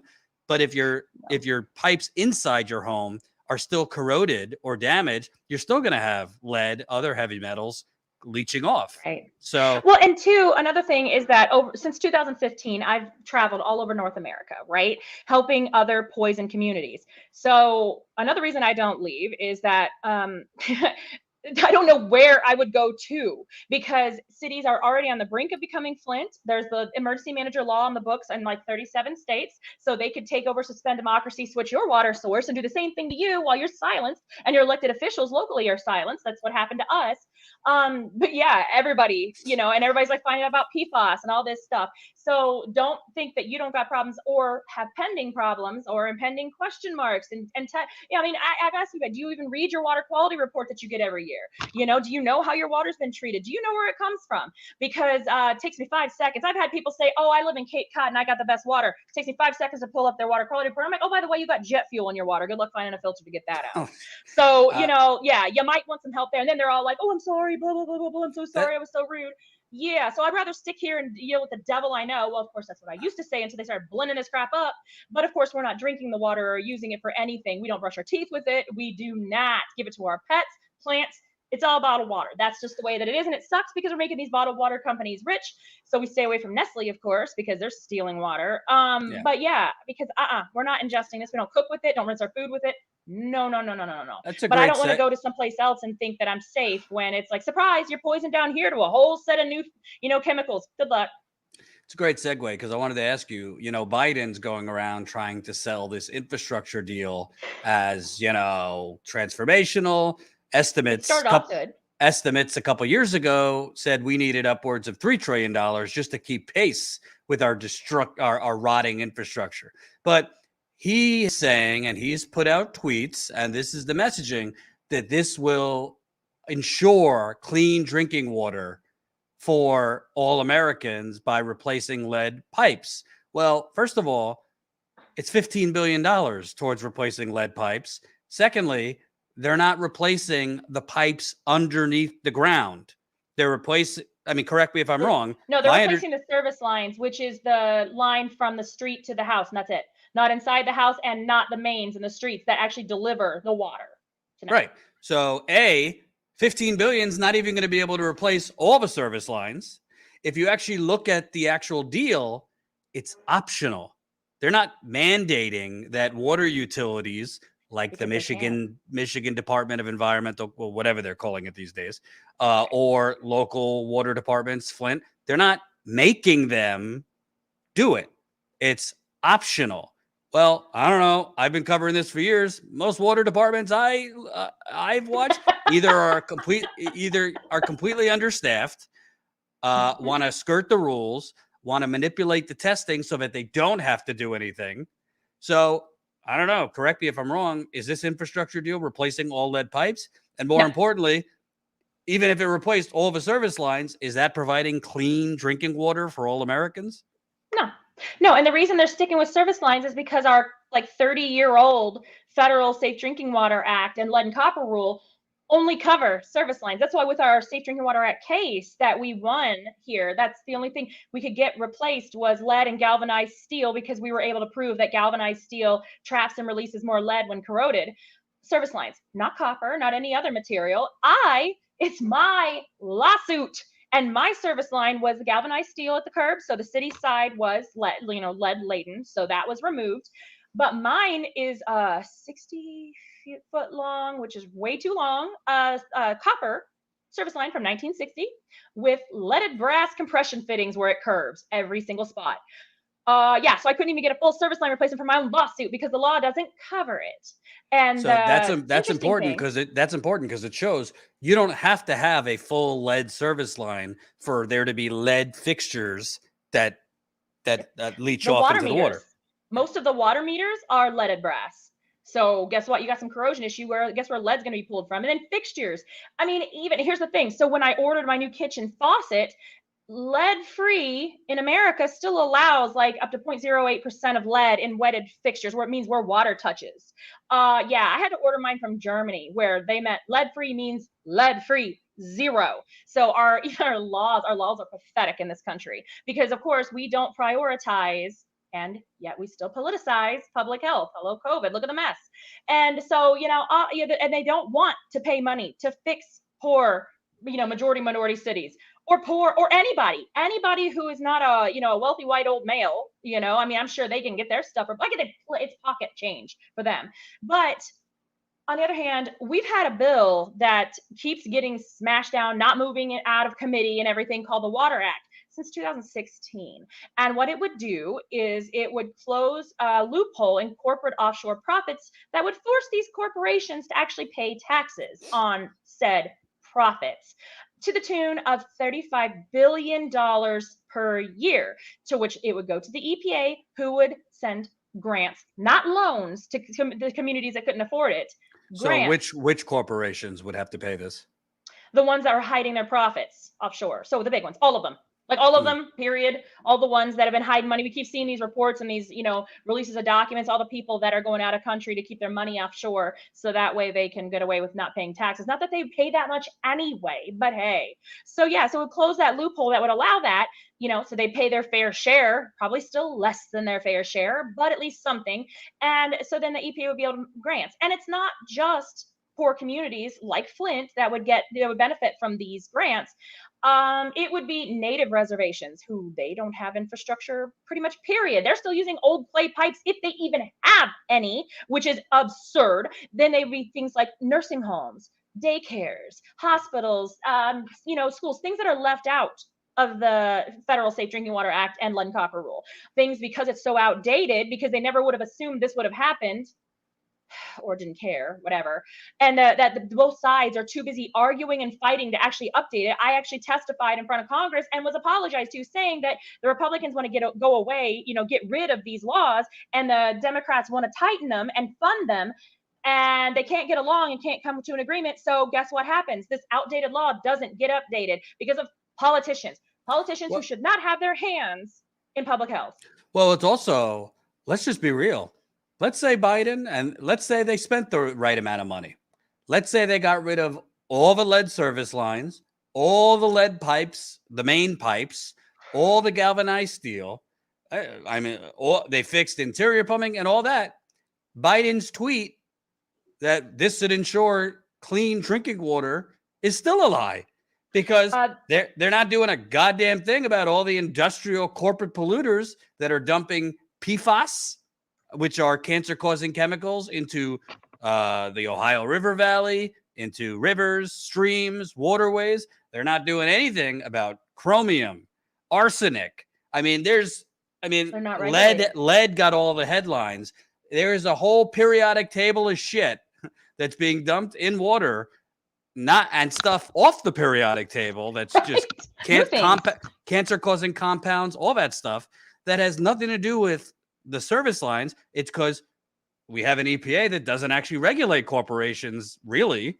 And you have corporations that have been dumping their waste and are still dumping their waste into your drinking water bodies for centuries. Right. And things that and people are like, get filters and stuff. Filters weren't made to protect your life. Like the tap filters, they weren't meant to protect people and save lives. They were meant for aesthetics. It's like, ooh, there's too much chlorine taste, which by the way is the disinfection byproduct. It's not actually chlorine that you're tasting and smelling, but I don't like that. Or I have well water and I don't want the discoloration. So sure, that'll reduce a lot of those contaminants, those easy ones, but they're not meant to save your life. So the fact that they're throwing those out there, here, have a crappy, plastic tap filter that can't handle hot water. Good luck. No, that's not what they're there for. They don't even touch copper, which, too much copper is also bad. I mean, to excess of anything is bad. But, they also don't 100% remove even lead. So it's, and of So course, we're only safe with whiskey. Yeah. As long as they don't use tap water to use it, to do that. So as long as they're not using the tap water, or they're not pulling directly from a contaminated water source. But anymore, I'm just like, oh, everything. It's overwhelming, and I don't want people to freak out, because it's not like this is a new thing. I mean, it's been a fight for a very, very long time, and look how long. Look at all the native tribes fighting to protect the native land, so they don't have oil spilled in it. How to stop fracking, because it actually contaminates and dries up wells, and water sources, and then people like me get put on crappy pipelines that will benefit the blue gold, the fracking companies. What I'd like to do with you one day, you're a busy woman, so not today. I would like to do an educational live stream for the audience where we go through examples of cities, towns, and we show people how they could find out what's in their water. Because I think it's very important. I moved to a town a year ago. I don't know, the Northeast. I thought, no offense, I thought it couldn't be as bad as Flint. You told me, oh yeah, they're dumping what was it? Well, no, they're using chloramines. They're using ammonia for your water treatment. Ammonia. So no, we didn't even have that. So that made me feel bad that I had to say that to you, Jordan. I was like, no, you need to get a water filtration system in ASAP, because you don't want that. We're going to do this educational broadcast soon. But the last thing I want to talk about or say is, basically I see, when it comes to Flint, when it comes to Biden right now, there's just a lot of bullshit marketing, messaging, and buzzwords. In Flint, the settlement press release, all Whitmer and Nessel healing, and this will never. Nessel was in the. Oh yeah, in the press release, this will never do full justice, but at least we could start to heal. And again, underneath all of this is the lie that the water is currently safe to drink and bathe in Flint, Michigan. It is a lie. Come here and try it. Yeah. I keep saying, if you want to say the water's safe, come here. Come take a bath in my discolored water that'll eat you up and don't cut yourself shaving or anything so you can get a bacterial infection, or do so. I don't care. And I've done it before, where Michael Moore was on Broadway and he asked me to ship a case of my tap water to him, which I did. Nobody would even smell it. And I took it out to LA with me, and I was like, hey, I was doing a conference, and I'm like, who wants to smell my water? And then I asked if anybody would take a drink, but I wouldn't let them do it. But people were like gagging when they could smell it. And this is water that took out of my tap, closed it up, put it on a plane with me. At the airport, we were questioning if it should be marked hazardous waste or not, because, yeah. And then, it sat for a couple days before I went to the conference, and I'm like, here you go. And people are like, oh, and you can see floaties in it and stuff. So whoever wants to say that our water is safe and fine and wonderful, come on over, man. You can come see my broken house, and you can come take a bath. Let me know how that turns out for you. And by the way, I could tell you, I was just there. I don't know, what was that, July or August? I remember the time I slapped you. Yeah, I rounded for drinking the water, not for bad Nothing behavior. else. No, I slapped you for taking a sip of the water because you said you were just going to smell it. Right. He said he was right. just going to smell it. He took a sip. I'm like, what are you doing? We can't lose you. So over the summer, Jen and I went there. I don't know. We got together like 10 to 15 residents for like a little round table. People were showing me their rashes. People were showing me they're still losing hair. People were telling me they take showers and their eyes burn. People are telling me they're still losing teeth. So that doesn't sound like safe drinking water to me. That doesn't sound like, and by the way, I've been in people's homes, like not 5 years ago, like within the last year, the water stinks. So it might not be lead. It might be too much chlorine. No, we have homes. Oh no, we still have homes testing in the several hundreds of parts per billion, by the way. The state was covering it up. Right. So you got lead, you got areas of the city that don't have enough chlorine in the water, which breeds bacteria. You got a city that's water infrastructure was built for 250,000 residents. What is Flint down to, like 80,000 now? 92. I think it's like 92 was the last estimate. Right. So you got water. With 8 factories. We used to have 8 factories on that, and Right. we got none. So you got stagnant water in a water system that's too big for the current population. You got a sea of abandoned homes because Flint, like Detroit, Cleveland, Milwaukee, Pittsburgh, Chicago has been demolished by gentrification and the offshoring of jobs and all the shit that's part of the United Corporations of America. And you got public officials, the state, the city, the feds telling you, don't believe your lying skin. Don't believe don't believe your lying hair. Just fucking drink it. Oh, by the way, during a deadly pandemic where you need your immune system to be A-okay. It would have been great if I had an immune system that could have fought off, the COVID. That would have been great if I didn't have the damage I've got now. Permanent. I'm like, that's cool. I want to have scarring in my heart and lungs and 8th cranial nerve damage where I lost some of my hearing. What? Hooray. Wonderful. Yeah, but let's keep lying. Oh, and then the people who are telling the truth, let's just say they're bored housewives. Like I'm sitting there like, licking my windowsills and chewing on windowsills, and that's how I got the lead poisoning, me and my kids. But guess what? I had Lead Safe Homes come in and they tested it. I don't have lead paint, but I sure do have lead in my water. So thank you, Melissa. Melissa. I don't have enough to do, Well, we will schedule our educational information live that makes me stream happy. on the water.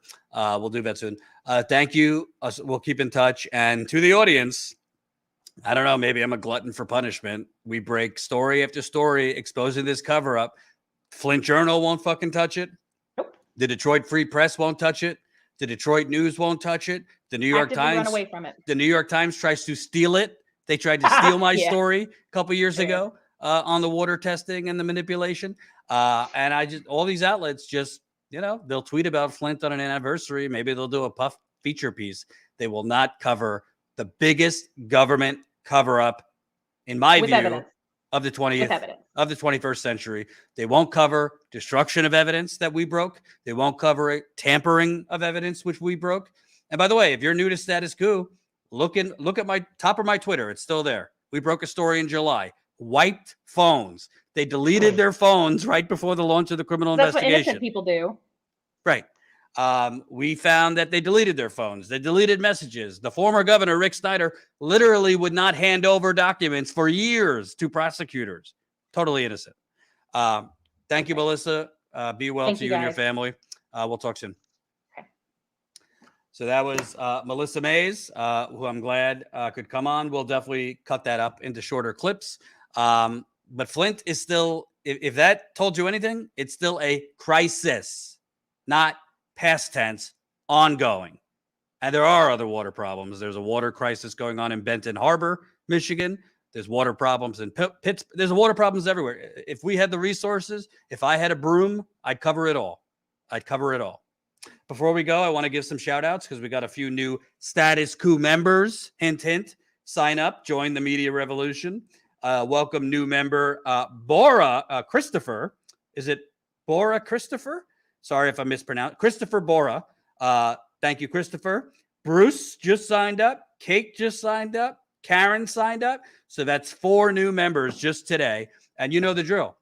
Sign up, statuscoup.com/join. Become a member for as low as $5 a month. There, you could become a member at higher than $5 a month. But sign up $5 a month. You'll get access to our members only call, which we're doing next week. That's our monthly members only call.